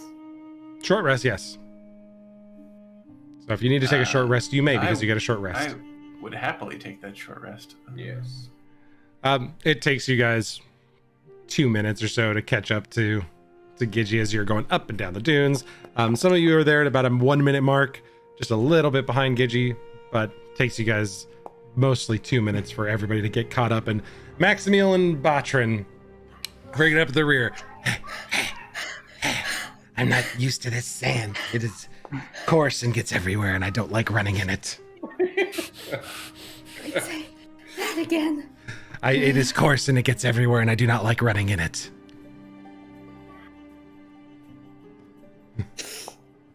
You guys said you could keep up.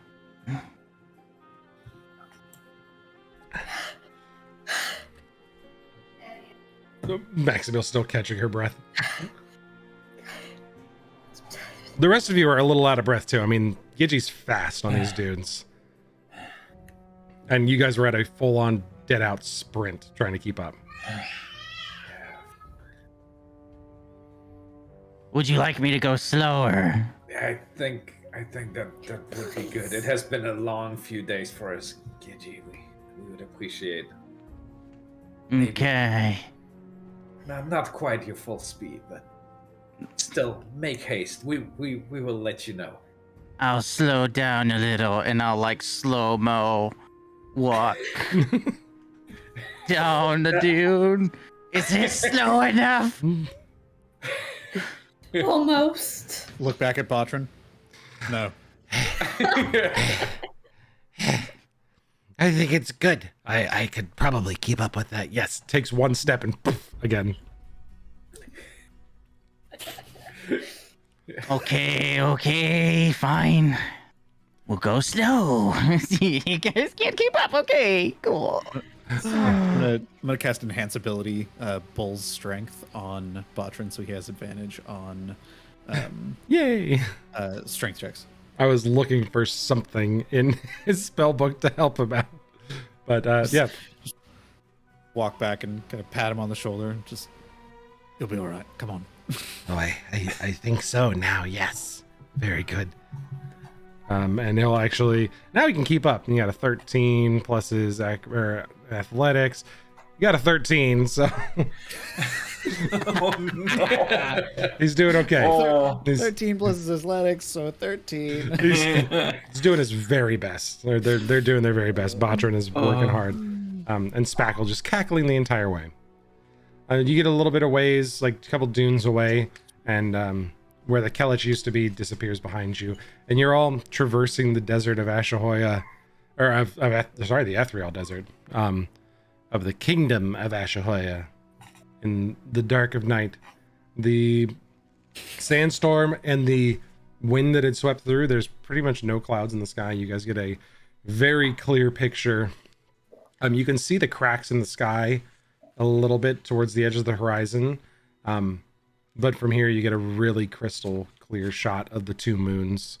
And they do have phases. So Eovis is waning, Crescent Vikitter is waning gibbous. Both of them, the larger red moon, more in the front of your vision, and then the very thin sliver of the blue moon.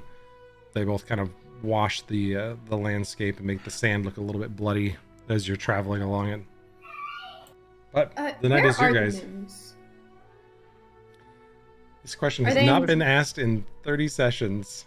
This is this part. They're both visible after the sun recedes behind the veil, but they hang pretty much centrally near each other. They kind of stay very close to each other. They don't really maneuver a whole lot, though. They just hang kind of in a central pole in the sky above you. What was the question? where they are because, like, Oh, the, okay. the veil covers the sun. Mhm. They are between the But- sun and the planet, and you can't see them during the day. Yeah, they don't work like normal moons. They're fucked up moons. And they do have phases. Wait. Are they between the veil and the planet? So, It I was would have to be, right? if I was to draw a picture really quick. Yeah, I'm sorry for the tangent, but No, you would have the sun up here, right? the Orion down here, Okay. Flat. the moons right there. It's Okay. not flat, it's a circle. And then the sphere, the Dyson sphere thing comes in right here in front of the sun. And then as the veil covers the sun, these two moons right here become visible. And then you're tidally locked right here. So you're always looking straight up. Okay. And then these So- just kind of hang out. Okay, so it's a okay. I thought Confirmed that the it's a Dyson sphere. Everybody right I there. The thought that- Dyson sphere thing. It's the best way I can like articulate what it is. Confirmed. Because I thought that the Dyson sphere thing was around Cyorion, but it's actually around. There the is sun. a Okay. translucent. Yeah. There's some translucent shell that has cracks in it around the planet, Yeah. But that's separate from the veil. separate from the veil. Yeah. Okay, good. We're blowing Sarah's go. mind here. There Like, we this is go. great. I love it. thought the veil and those translucent lines were the same thing. I thought we Okay. established this. We're a snow globe in the Tommy Westfall house. Yes, I thought that the veil was the snow globe. Nope. Okay. The Okay. veil exists on the No, sun, that's- and there are two that's moons the between it. cracks. And then Okay. there's a weird something around the planet that there's cracks in the sky. And you said they are Okay. tidally locked. Mm-hmm. To the north? Just directly. They've. Let me look here 1 second. Like we're just catching up on things that like we as inhabitants of the world would just know. Yeah, you guys just know. I'm just like, wait. Yeah. So from this part of the world, they are slightly in your northeastern sky. So they're not directly above you.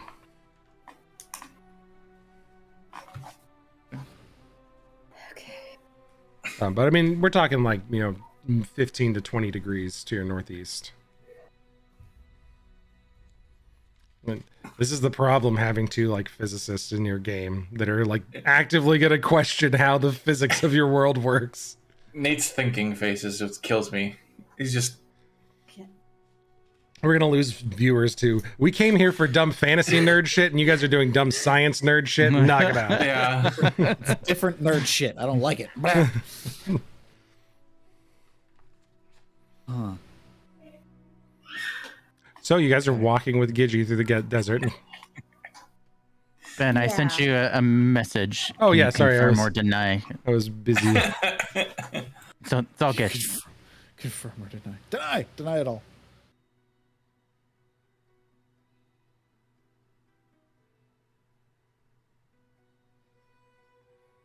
You wanted to use that on everybody? Uh huh.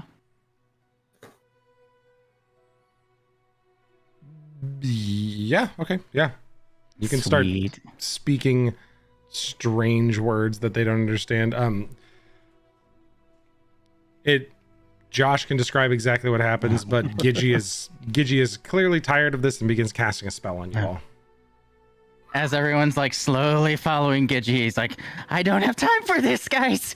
Come on, you said you could keep up. Okay, now you're gonna keep up. And he'll just like start to like go into this weird tongued language that I don't think anyone speaks. And he'll grab like a bunch of the sand and it'll just like start pouring off of his hand. And then he'll blow it at everyone. And he's gonna cast Speed of the Zephyr. And it's gonna like wipe over everyone, and like wind will come up and like wisp around you with some of the sand, and everyone for the next hour has their speed doubled.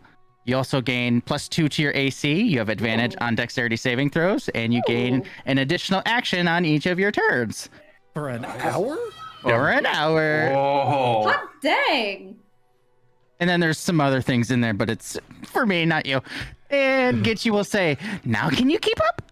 And then, not as fast as he normally would. He takes it like a step down and kind of runs quickly. run. Yeah. Yeah. With the speed of the Zephyr as well, it gives you ability to run across the sand a little bit better, so you guys don't have to make checks anymore, as you can run across the sand. Sorry for ever mistrusting you.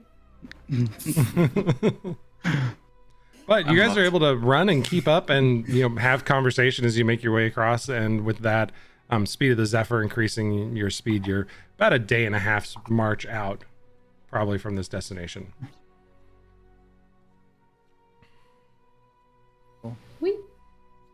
Yeah, kind of don't want to get caught by the Nightwalker, so we gotta go quick, please. Let's go. Do you think that the Nightwalker would come after us? Yeah, pretty much. It's a terrifying thing to think about. I don't want to think about it, but we should be going. Yeah, they could come after us, really. I've always understood the story that the Nightwalker only goes after bad people. None of us are bad people. I don't know you. I think objectively, most of us are either good or neutral. Sure, so was the Oasis. And then he blew it all up and killed everyone in it and then drowned them in the water and cut off their limbs and shit. It's scary.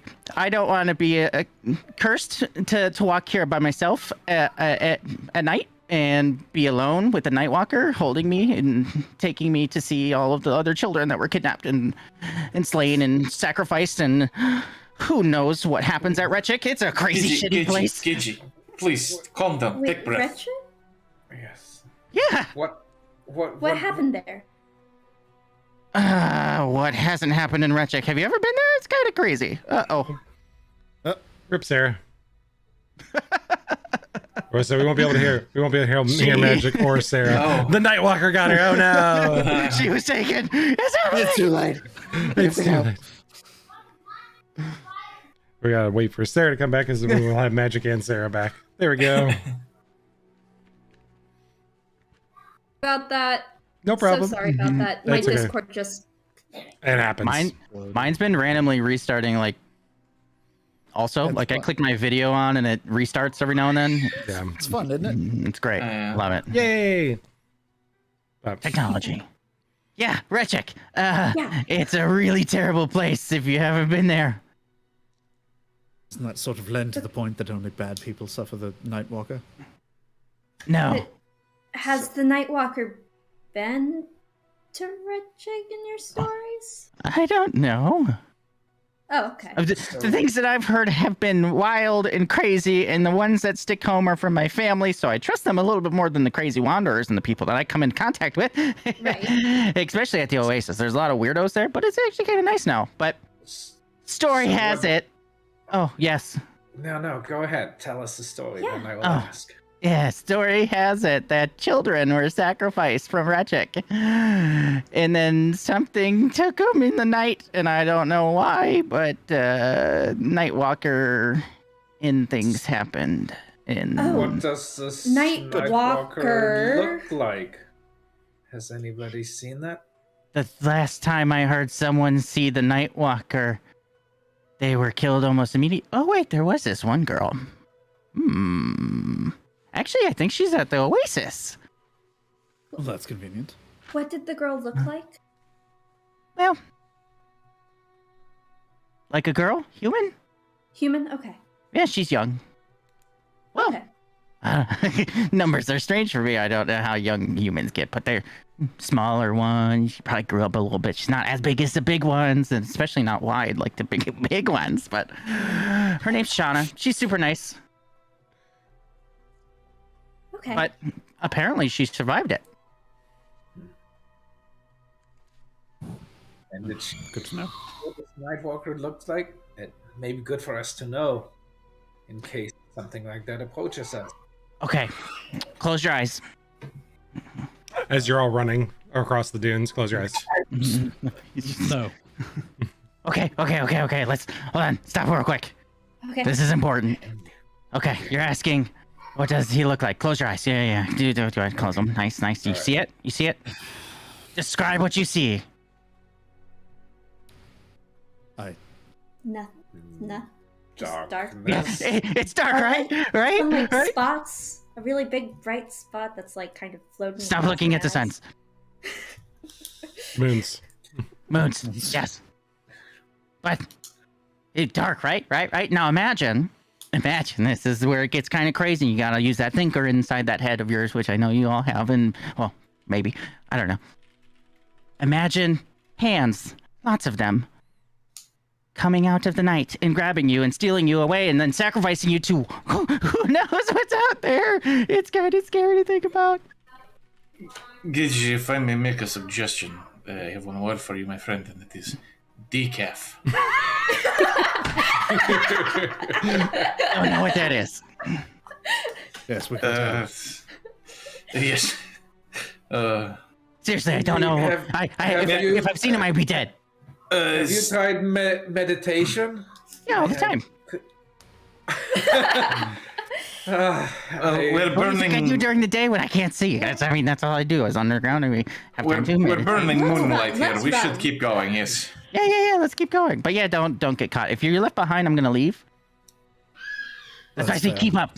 Just keep up. Okay. But thoughts. If okay, I now have so many different thoughts right now. Okay, Annoying, isn't it? I don't like them. I wish they would be quiet. Yeah. I don't come here for thoughts. I come here for fantasy escapism. What do you make me think? Sorry. Sorry, not Yes. sorry. If we get to the outpost sooner rather than later, you can get your camels or shop. Maybe they have some nice things, and Chana's there, and she'll tell you all about her stupid little story. It's annoying, but To Chana.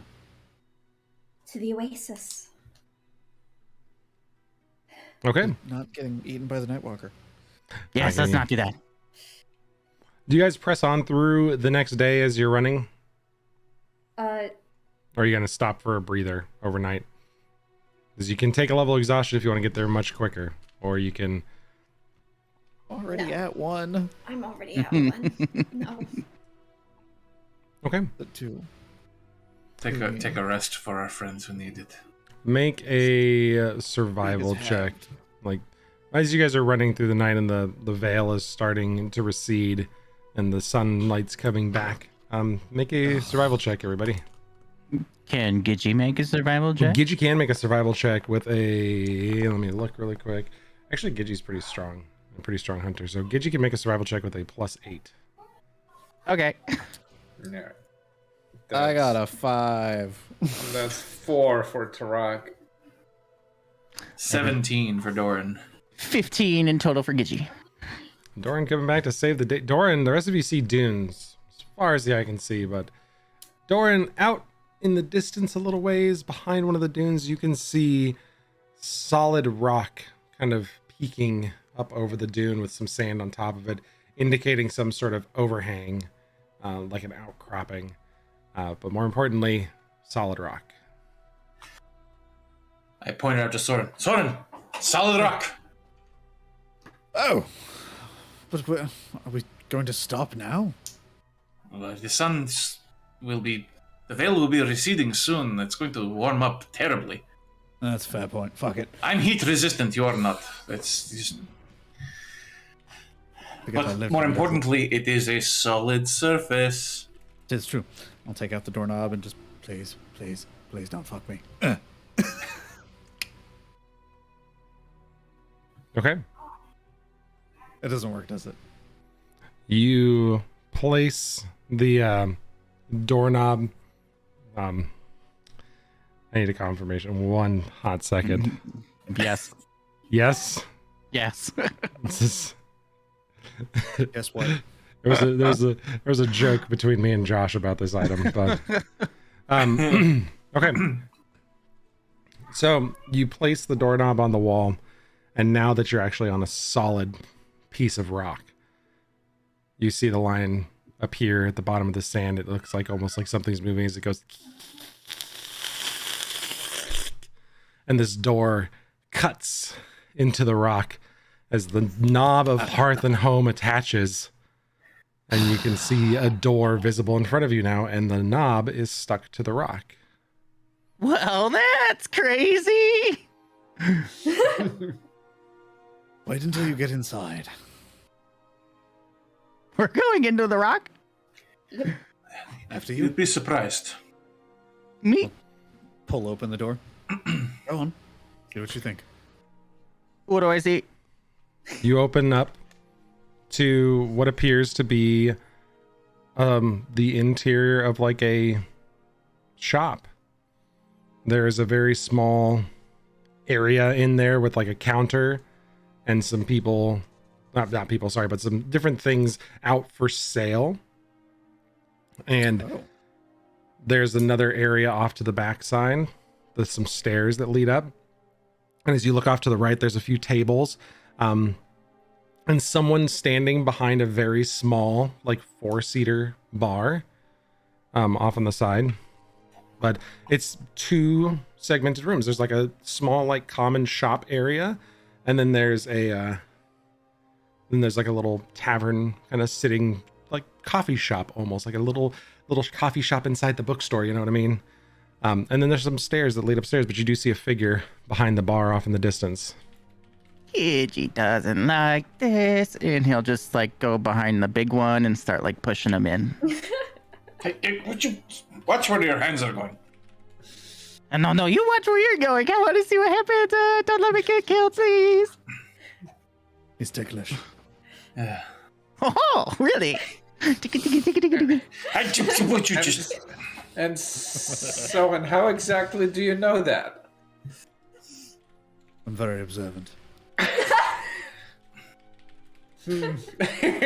Tarag I know all shoots sorts of a look between Soren and Doran. Like, tickle buddies. I know lots of things. This is a very cold night in Kotala, don't ask. Wide-eyed, just like look, walk in the door. Okay. So you walk in, and the person behind the counter kind of turns slowly and looks back at you. Hi, friends. Welcome. It's a pleasure to have you here. If you could close the door so we can get back to our regular customers. And you see, right, of course. you see the ceiling shift and change above you as this eyeball kind of opens up and like winks down at you. Just look up at it. Hello. Thanks. Gidgy, be good, or it will eat you. Okay. Well, sorry folks, the door works fine now. As you walk in and the door shuts behind you, you hear someone shaking a handle, and you know the desert was just behind you. But now someone else opens the door and, oh, excuse me. Sorry, I'm just trying to get a little breakfast here. Pardon me, folks. They like slip past the group of you. Looking at Gidgy for a moment, goes, oh, what is that? And the fellow behind the bar, no worries. Just a traveler here as well. Please, make yourself at home. If you need anything from the shop, I can be over to assist you in a moment. Folks, please come have a drink over here. And the lady kind of grabs a little menu from the side and goes and like sits down eyeballing all of you, but he waves you all up to the bar. Welcome officially to Marfello's Traveling Goods. It's a pleasure to have you all here. I know you saved my friend, so I'm greatly appreciative of you doing that. My shop was missing for quite some time. Is this form okay to you? I can, and What is going on? but I mean, technically, we're one and the same. And then you see like an eye appear in his armor, and it like winks at you again. It's a interesting relationship. Yeah, most people don't talk to mimics, nor do mimics really become sentient. But consider this a mimic collective. Like a hive mind. Everybody make a perception check. God, I miss being good at those. Damn it. Natural 18. What is my perception? Just 14. Oh, even with my high perception, that was a terrible roll. Ugh. So 11. 11 for Turok, 8 for Doran, 12 for Maximiel. What was it for Soren? 14. 14. And an 18 for Gidgy, who's hanging out with us. Gidgy, you have the sharpest eyes with this, and Turok, I'm giving you a little bit of a bonus because of the eyes of the eagle, you're noticing details. But as you look around the shop, you see there's the front kind of general store area, which is a very small spot, but there's like a counter behind where someone would stand and like get orders prepped. And there's a few things sitting out on display in some cases that look important. There is a area off to the back where you can you kind of peek through. You can see the doors open. It's like more of a storage area. So this is much more of an old fashioned kind of general store. Whereas if you needed something, you'd talk to the guy at the counter. He'd go back, bag it up for you, bring it out. It's not like a Walmart where everything's on the shelves here. It's a very small space.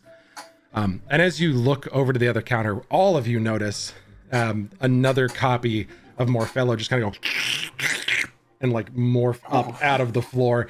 And he turns into himself over there and he's holding like a clipboard and he's like, "Hi, good to see you. Pleasure." And you look at the different knickknacks and things out. A lot of the things are displayed in cases, but based on your perception check, you notice a lot more small inconsistencies.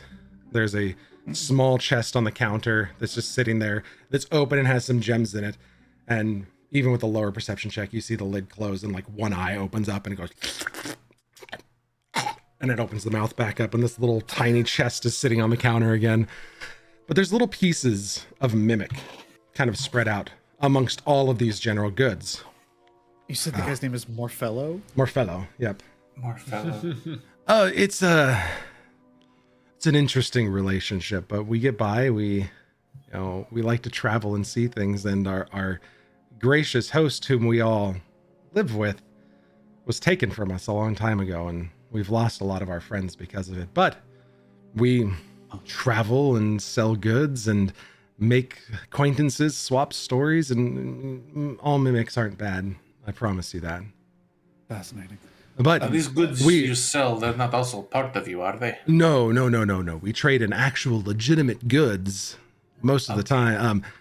Sometimes, a bad person comes in, and folks like you who identified bad people for us, we make sure to give them a little something bitey and extra. But we owe you a great debt. So please, the facility is yours. I have rooms upstairs. We're also, there's a few rooms that we rent out, but they're not for rent now. They're for you all. There's 5 rooms up there. You can have the whole top floor to yourselves. Get some rest, please. Get something to eat here, or we're stopped in a city. You guys can go out and get what you need, but please take the rest, and we appreciate you. Where are we now? What is? We wherever the tavern takes us, really. Right this moment, where are we? I'm stuck in here. I can't exist well. I can't exist well outside these walls. You understand? I kind of live as a part of this. Sure. Soren, you take a look outside and immediately recognize Busat.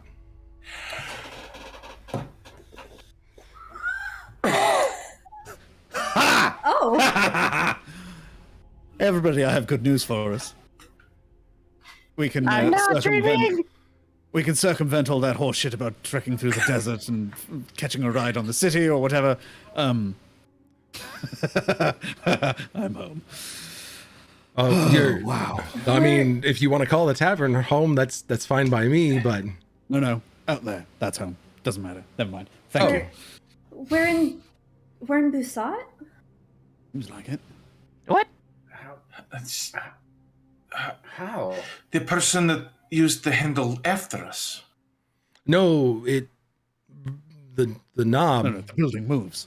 The knob that you placed, that opens the front door to here, wherever you're at.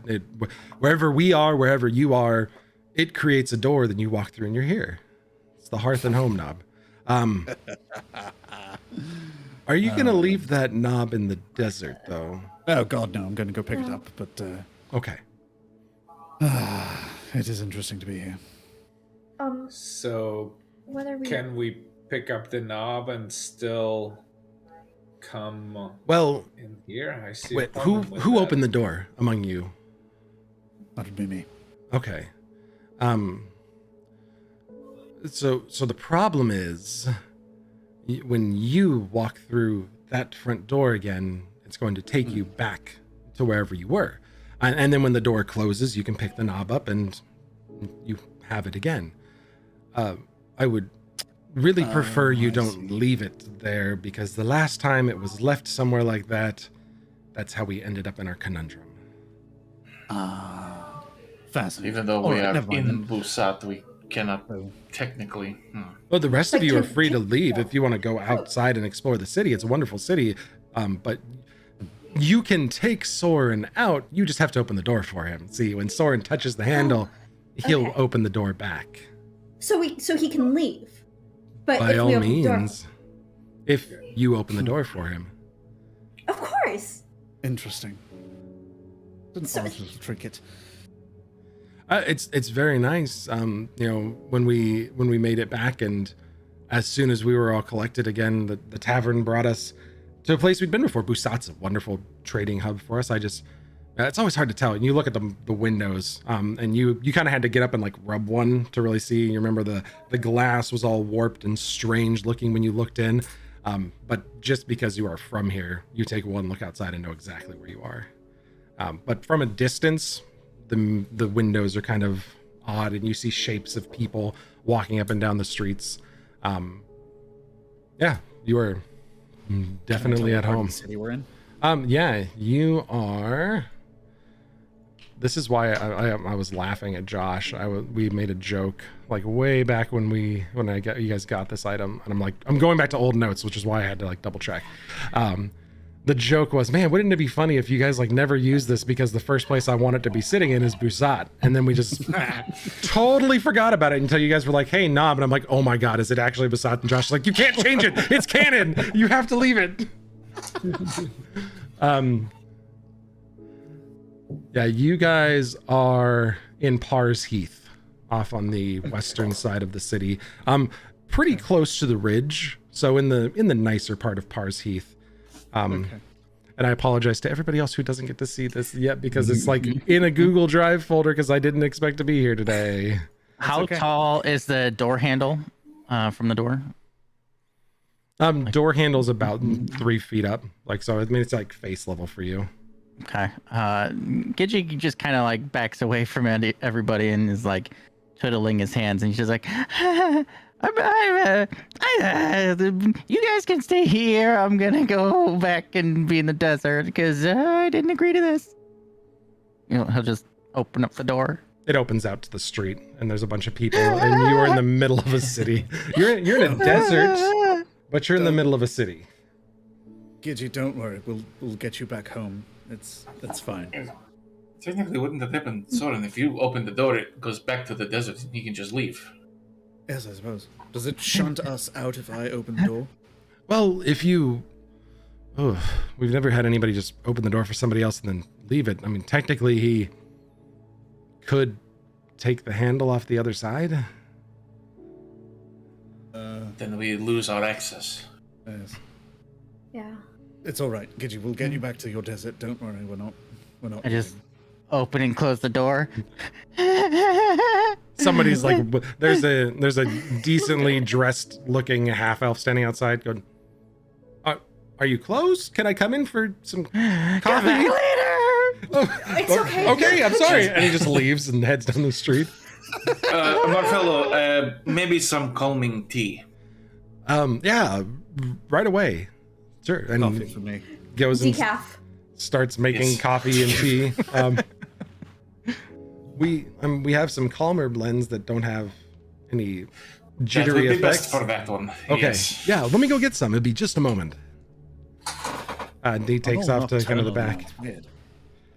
Yeah, you're all pretty tired. It's early in the morning, but you've been out walking all night, and now standing in a tavern in the city of Busat. What would the rest of you like to be doing while you're waiting for Marfello to come back? I kind of want to go peruse the gift shop, as it were, and see Yeah. see if there's anything worthwhile. So it is it's like a haberdashery, you know, like a general store. There's a couple nice items for sale. Like there's a particularly nice looking falchion in the window that's gold plated, and it just says, you know, fine falchion made by master crafter and some big fancy name that I haven't written down because fuck if all we were going to be here today. It's got a big old price tag on it. And it's in this glass display case. As you get close, the wall kind of grins at you and shifts, and you see that like the suit of armor that's standing there as decoration also has like a face in it, that's clearly protecting this area, but it just kind of like shyly waves at you and goes back to being a mimic.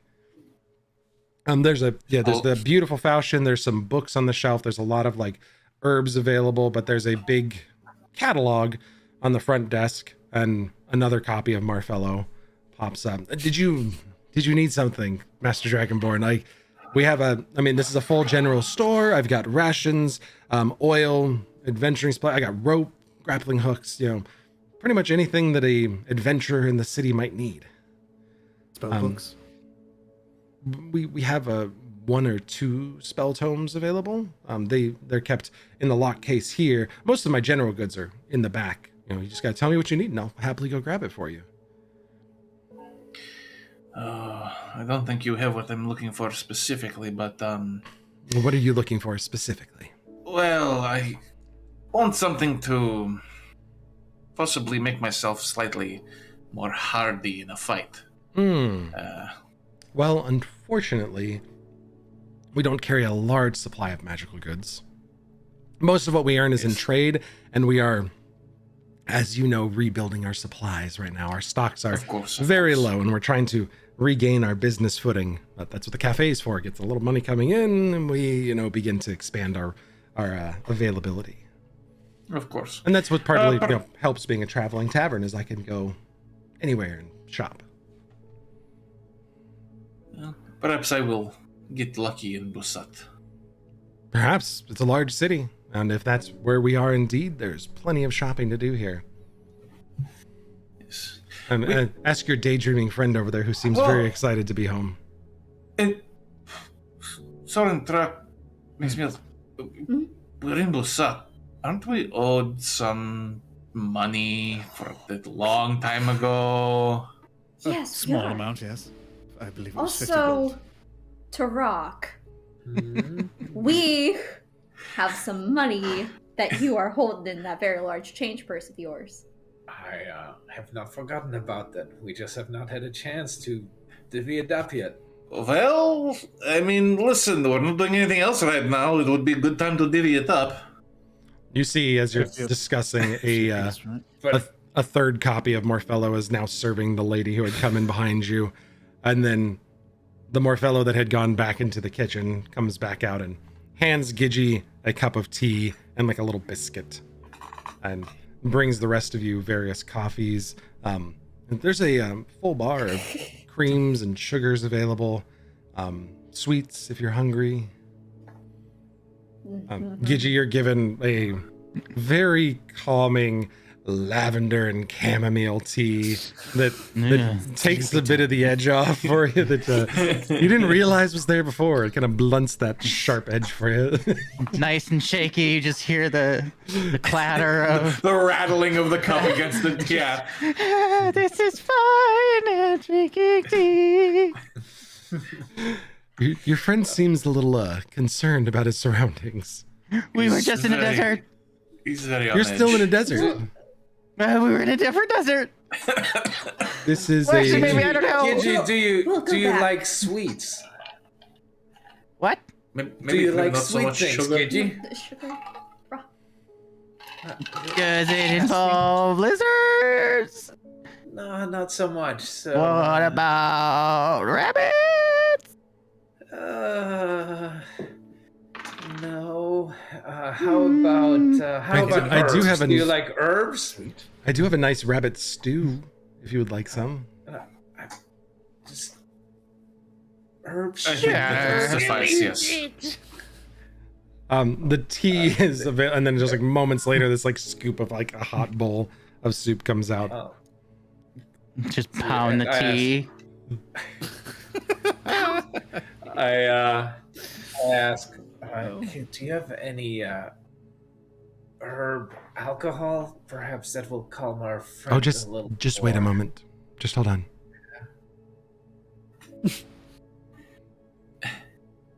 You should make a Constitution saving throw, Gidgey. Oh. Okie-doke. Okie-doke. 7. Gidgey falls asleep at the table. Did we just One last really bite. Gidgey? Is I it mean, dead? we did nothing. Your friend seemed very tired, and I just helped them to sleep better. So I will escort them upstairs.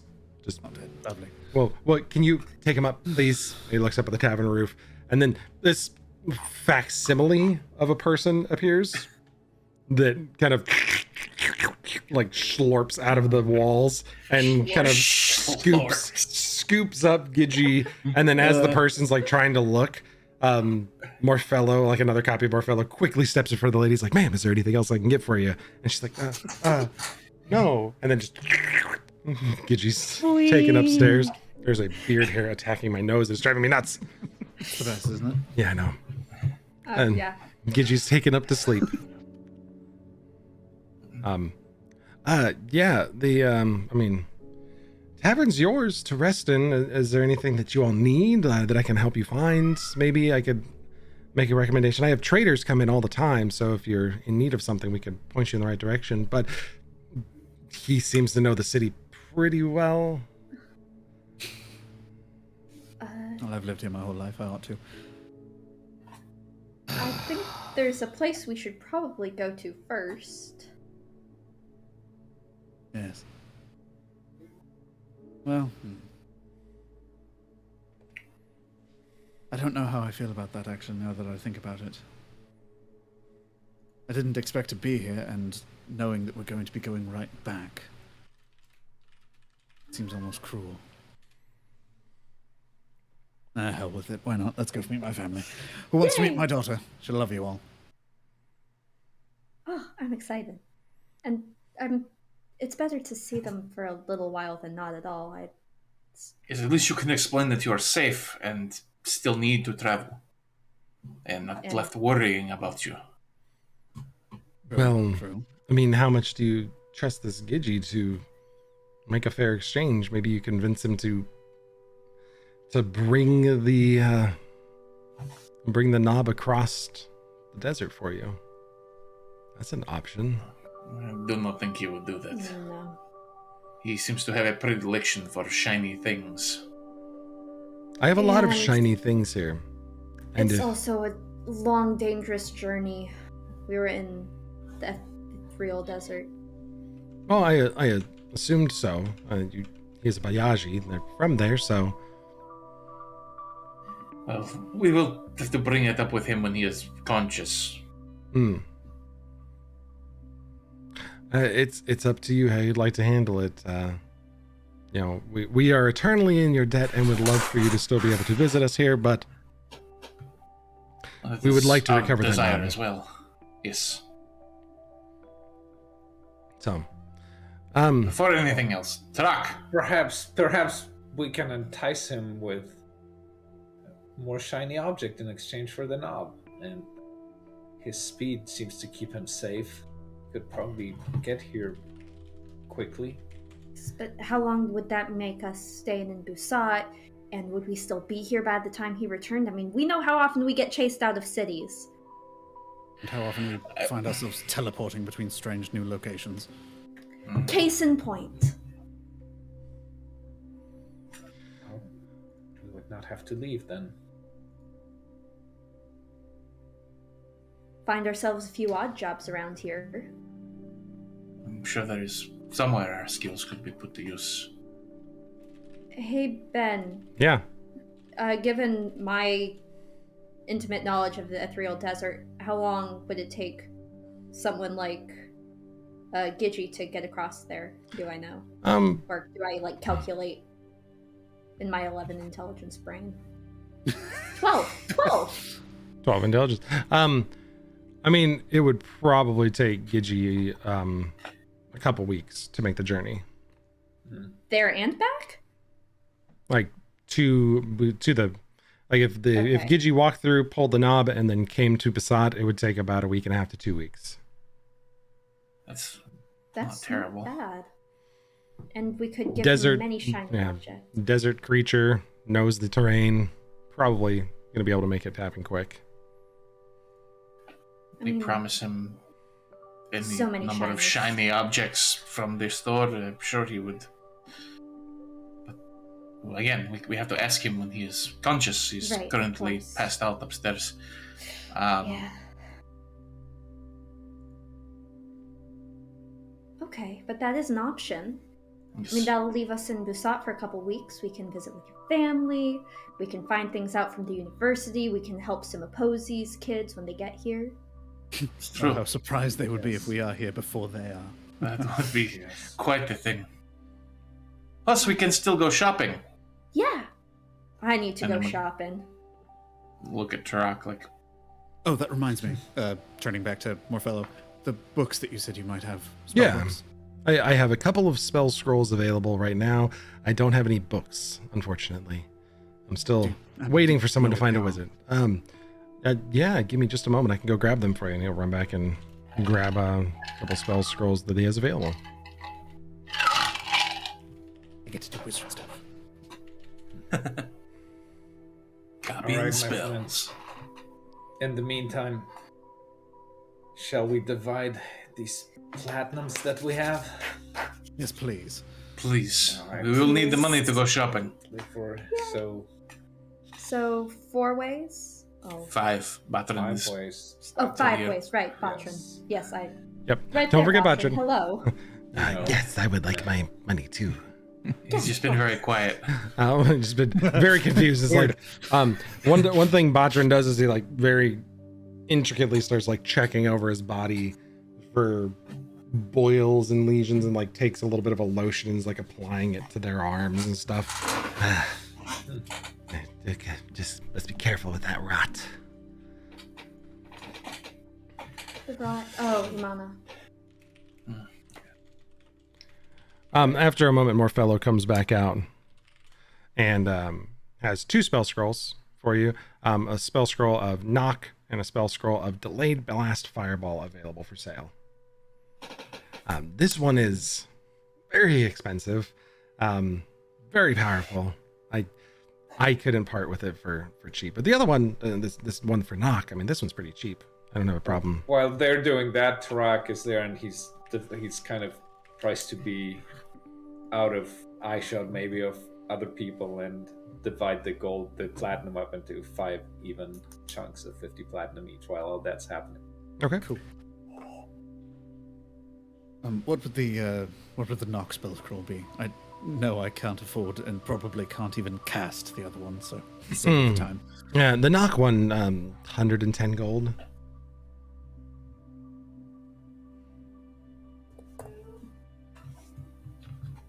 That's all right. Of curiosity, this delayed fireball thing, how much would that run? In the range of about 60,000 gold.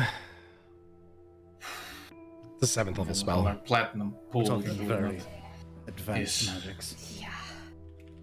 Oh, Something man. to save up for, perhaps. Oh, man. If I could do that. Yeah, I was thinking for a moment back there too, and I'm concerned that really I was trying to figure out if anybody else had walked out of the pet in the past, and I was talking to the store, and we can't remember a time that anybody actually left without going back. So I don't know if it'll work if you guys go out. It's worth a shot, but you might be stuck here. I don't know. I don't know how the magic works, unfortunately, and they don't say too much. And the hut just kind of like grins. This big toothy grin appears above you, and the lady's kind of like, huh, and looks, and as soon as she looks up, the face is gone. We may be stuck where? I'm sorry, I Um, misunderstand. They threw this. They talked to me really by throwing books at me, and I had this one, and they put down a book that's actually like discussing the uses of different magical spells, and there's a discussion about the uses of the tiny hut spell, and it's ways of like working into teleportation magic, and it's an old tome back from Gwyer. Like you instantly recognize that Soren is Elven, but it talks about this area of this like bubble that you're put into, that if you were to leave the bubble that the spell ends. So, I mean, the house threw this book at me, and when the house throws a book at me, it means it wants me to learn something, and I'm a bit concerned this is how all this works. Like I said, Putting two and two together. different kinds of mimics, different kinds of good things. I just happen to be good at this, and then like another more fellow appears next to him, smiling and polishing a glass, and then disappears again. Yeah. All right. But what if we leave, and then Gigi is the one who opens the door and comes in first? That's the problem, is he opened the door. So Right. I don't know what happens if the rest of you leave. You may be free to, but But we do it again. We all leave. It takes 3 days for the knob to get The- revamped, right? it takes a few days for the tavern to reacclimate. Apparently it's a very exhausting process. I don't know the first thing about reaching out across the world, so that's all news to me. And we left the So- knob attached to that rock, right? Yes, you attach it to a rock, and there's a door back there. Right. Got it.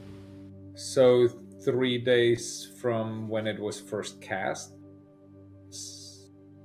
So could we spend 3 days in Bussard and then go back and then have? Unfortunately, no, because the spell is active.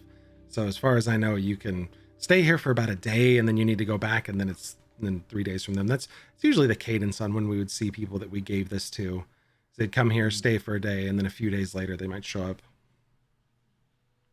It's it's an imperfect thing. As far as I know, this is an extension of Tavern.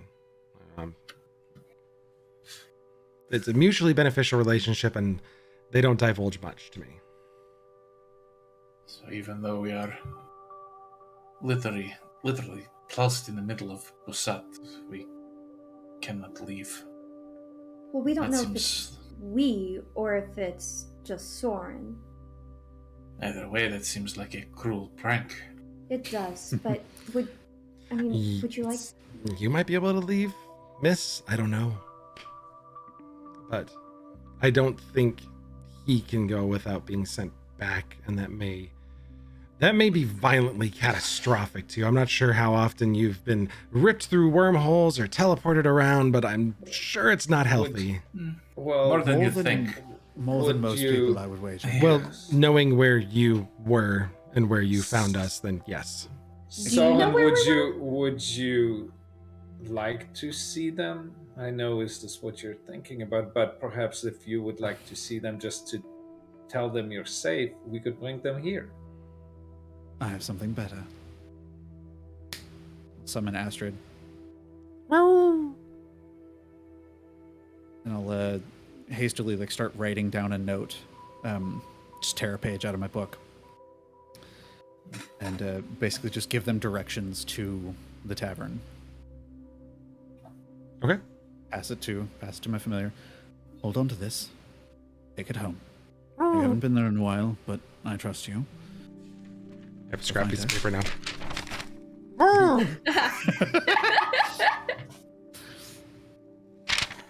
Okay. And then Head scratch. Go. the door opens, and she sits by the door for a moment, and then somebody else walks in the shop and just takes off out into the street, and then you see her fly off into the distance. Well, Right. that Lord willing. that worked. Well, then again, magic creature, magic. I don't know. I don't understand how it works. Maybe a little stronger drink than coffee now. It seems a little stressful.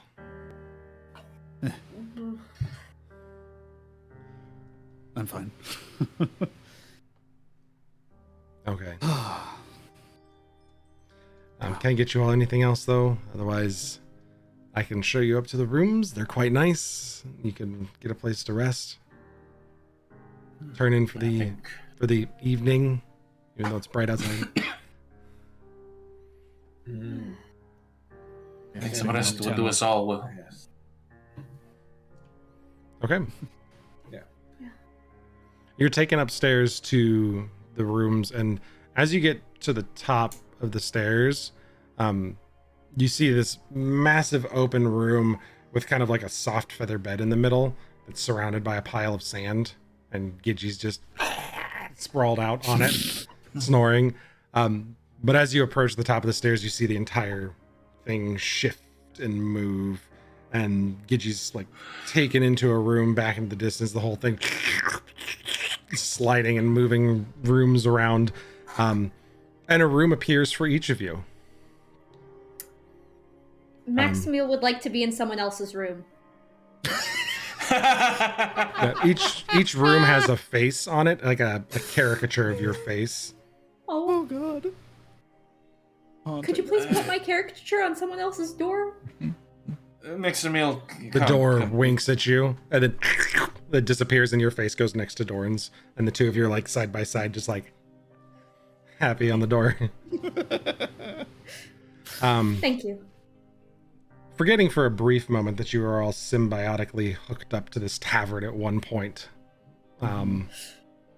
You open the door to your room, and it is an idyllic scene for your place of residence for the evening. Maximil and Doran, yours is kind of, it looks like your rooms grew into each other, and they're kind of interwoven in the middle where they kind of meet, and there's like a little a divider, like a little partition stand that you can pull between for privacy. But what is Doran and Maximil's ideal room scenario here?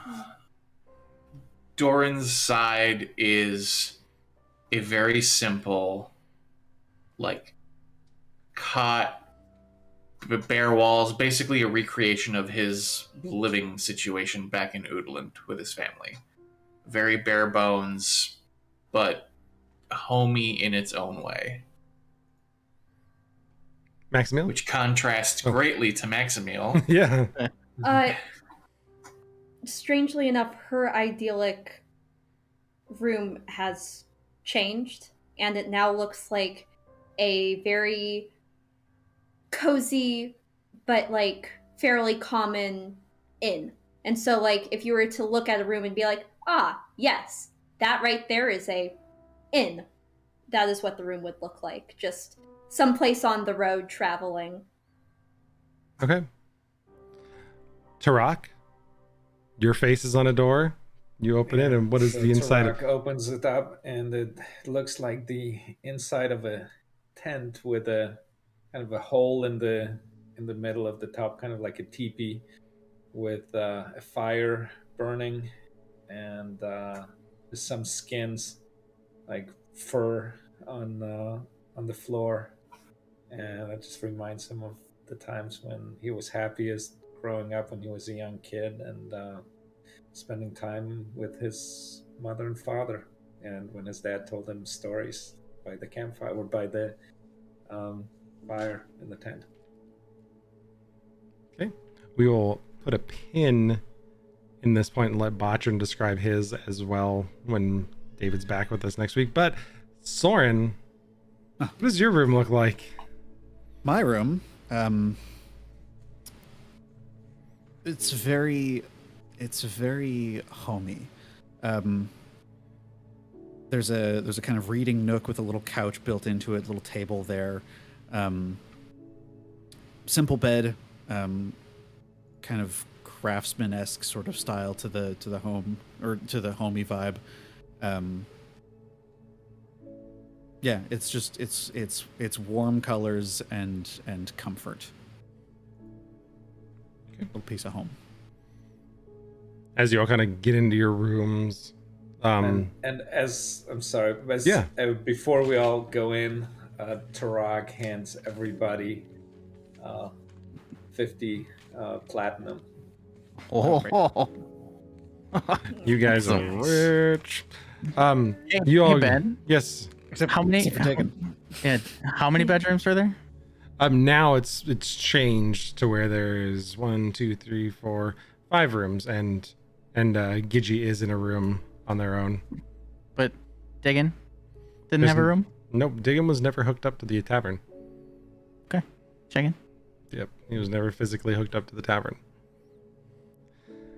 Yeah, everybody kind of looks into the rooms, and Morphello appears in each of your rooms individually. I know you had spent time, unfortunately, attached, so the tavern does like to make an approximation of what's nice to you.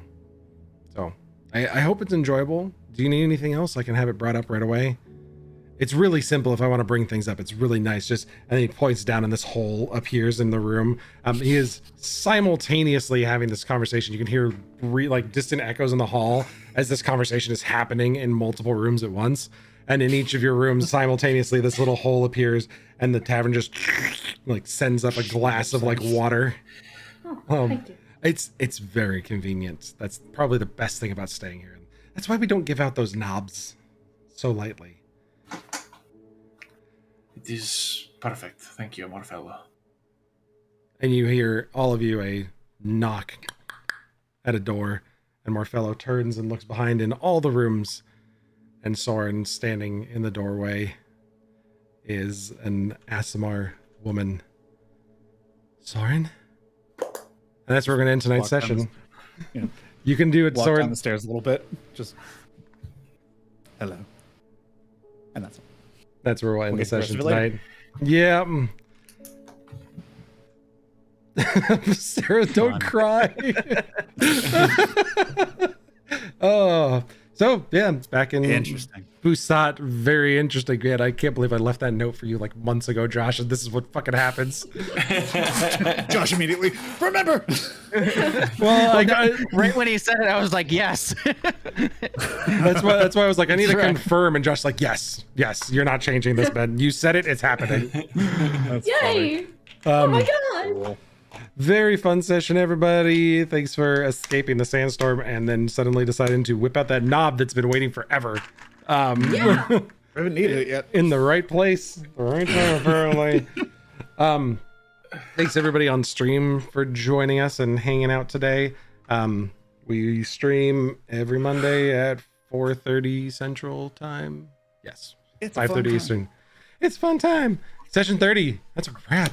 We made it a long way so far, guys. I'm so proud of everybody. And we have even more to go, and more of Sarah's mind to melt, apparently, with weird moons and stupid shit that defies the laws of physics. Yeah, a lot of questions. And a bunch of random stories in the desert. Are Yeah. the moons flat? No, nothing is flat. They're triangles. Nothing is flat. You see, the thing with the moons, and he pointed this out, but if they're why are they glowing? Why do they have light on them if they're on that side? Yeah, they shouldn't be glowing. They shouldn't be glowing unless they are emitting light, or unless we have something light behind us. I think it's that one. I think there's something else brighter because we Like a don't dark rotate. star? Oh, Would that But then be it would it? but then it would be dark. Yes, but how dark is a dark star? Yeah. Is it Is the star dark and purple because the moon's blue and red and emitting light? I don't know. Oh, that was my theory. that's a good one. The blue, I like it. the violet light of the dark star turning the red and the blue. Interesting. There's a whole nother planet behind Cyorion. Eterna's just its back pocket buddy going, ha ha, bitch, I'm right here. Let me in. The planet's actually a snowman, and you guys are on the bottom face of it looking this way. Not screw your snow globe theory. You bitches are on a snowman. Hashtag research snowman Cyorion. All right. Thanks for playing with us, everybody. And thanks for joining us on stream. We'll see you guys next week. Josh, enjoy your vacation. We'll see you in a couple weeks. Thanks for Have a good time, Josh. playing Gigi, because we were like, we could play. Yeah, Gigi was so good. Yeah. We could play Gigi Thanks. tonight. And Josh is like, as long as it doesn't last more than one session, because I'm gone next week. And then you guys are like, door to Basat. Fuck you, Gigi. You're going to go on a There's gonna be a lot of questions next week. we've just kidnapped somebody. It's fine.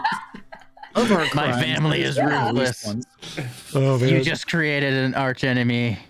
Remember how we said Hey, we what's don't do another bad one? things? Oh, A- she's evil. Another character Josh played turning into our arch enemy. Ooh, Not me. insane. I'm part of it now. It's the family members that you have to face. That's true. Now I'm I'm just, another Doran. no, you guys have done something bad. The doors in the desert. You guys are gonna hear that knock. It wasn't actually an Asimar that walked in. It was the face of a Night Walker, like coming through the door at you guys. Yeah, awake, Hi. awaken the Nightwalker. See what happens. I'm here for you. I did not realize that Soren was married to an Asimar. I had assumed a half elf. I thought he said half elf at one point, but He's a half elf, Yeah. right? yeah. I'm an elf.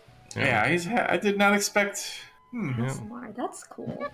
Ooh, what does the mix between a half elf and an Asimar look like? Quarter elf. Yeah, he really half-assed it. Fast. Yeah, he's really, half-assed it. Really? All right, that's 10 out enough. of 10, no notes. We're done. We're done. That's all, folks. That's all, folks. All right, thanks everybody for hanging out. We'll see you guys next week. Bye. Bye. Bye.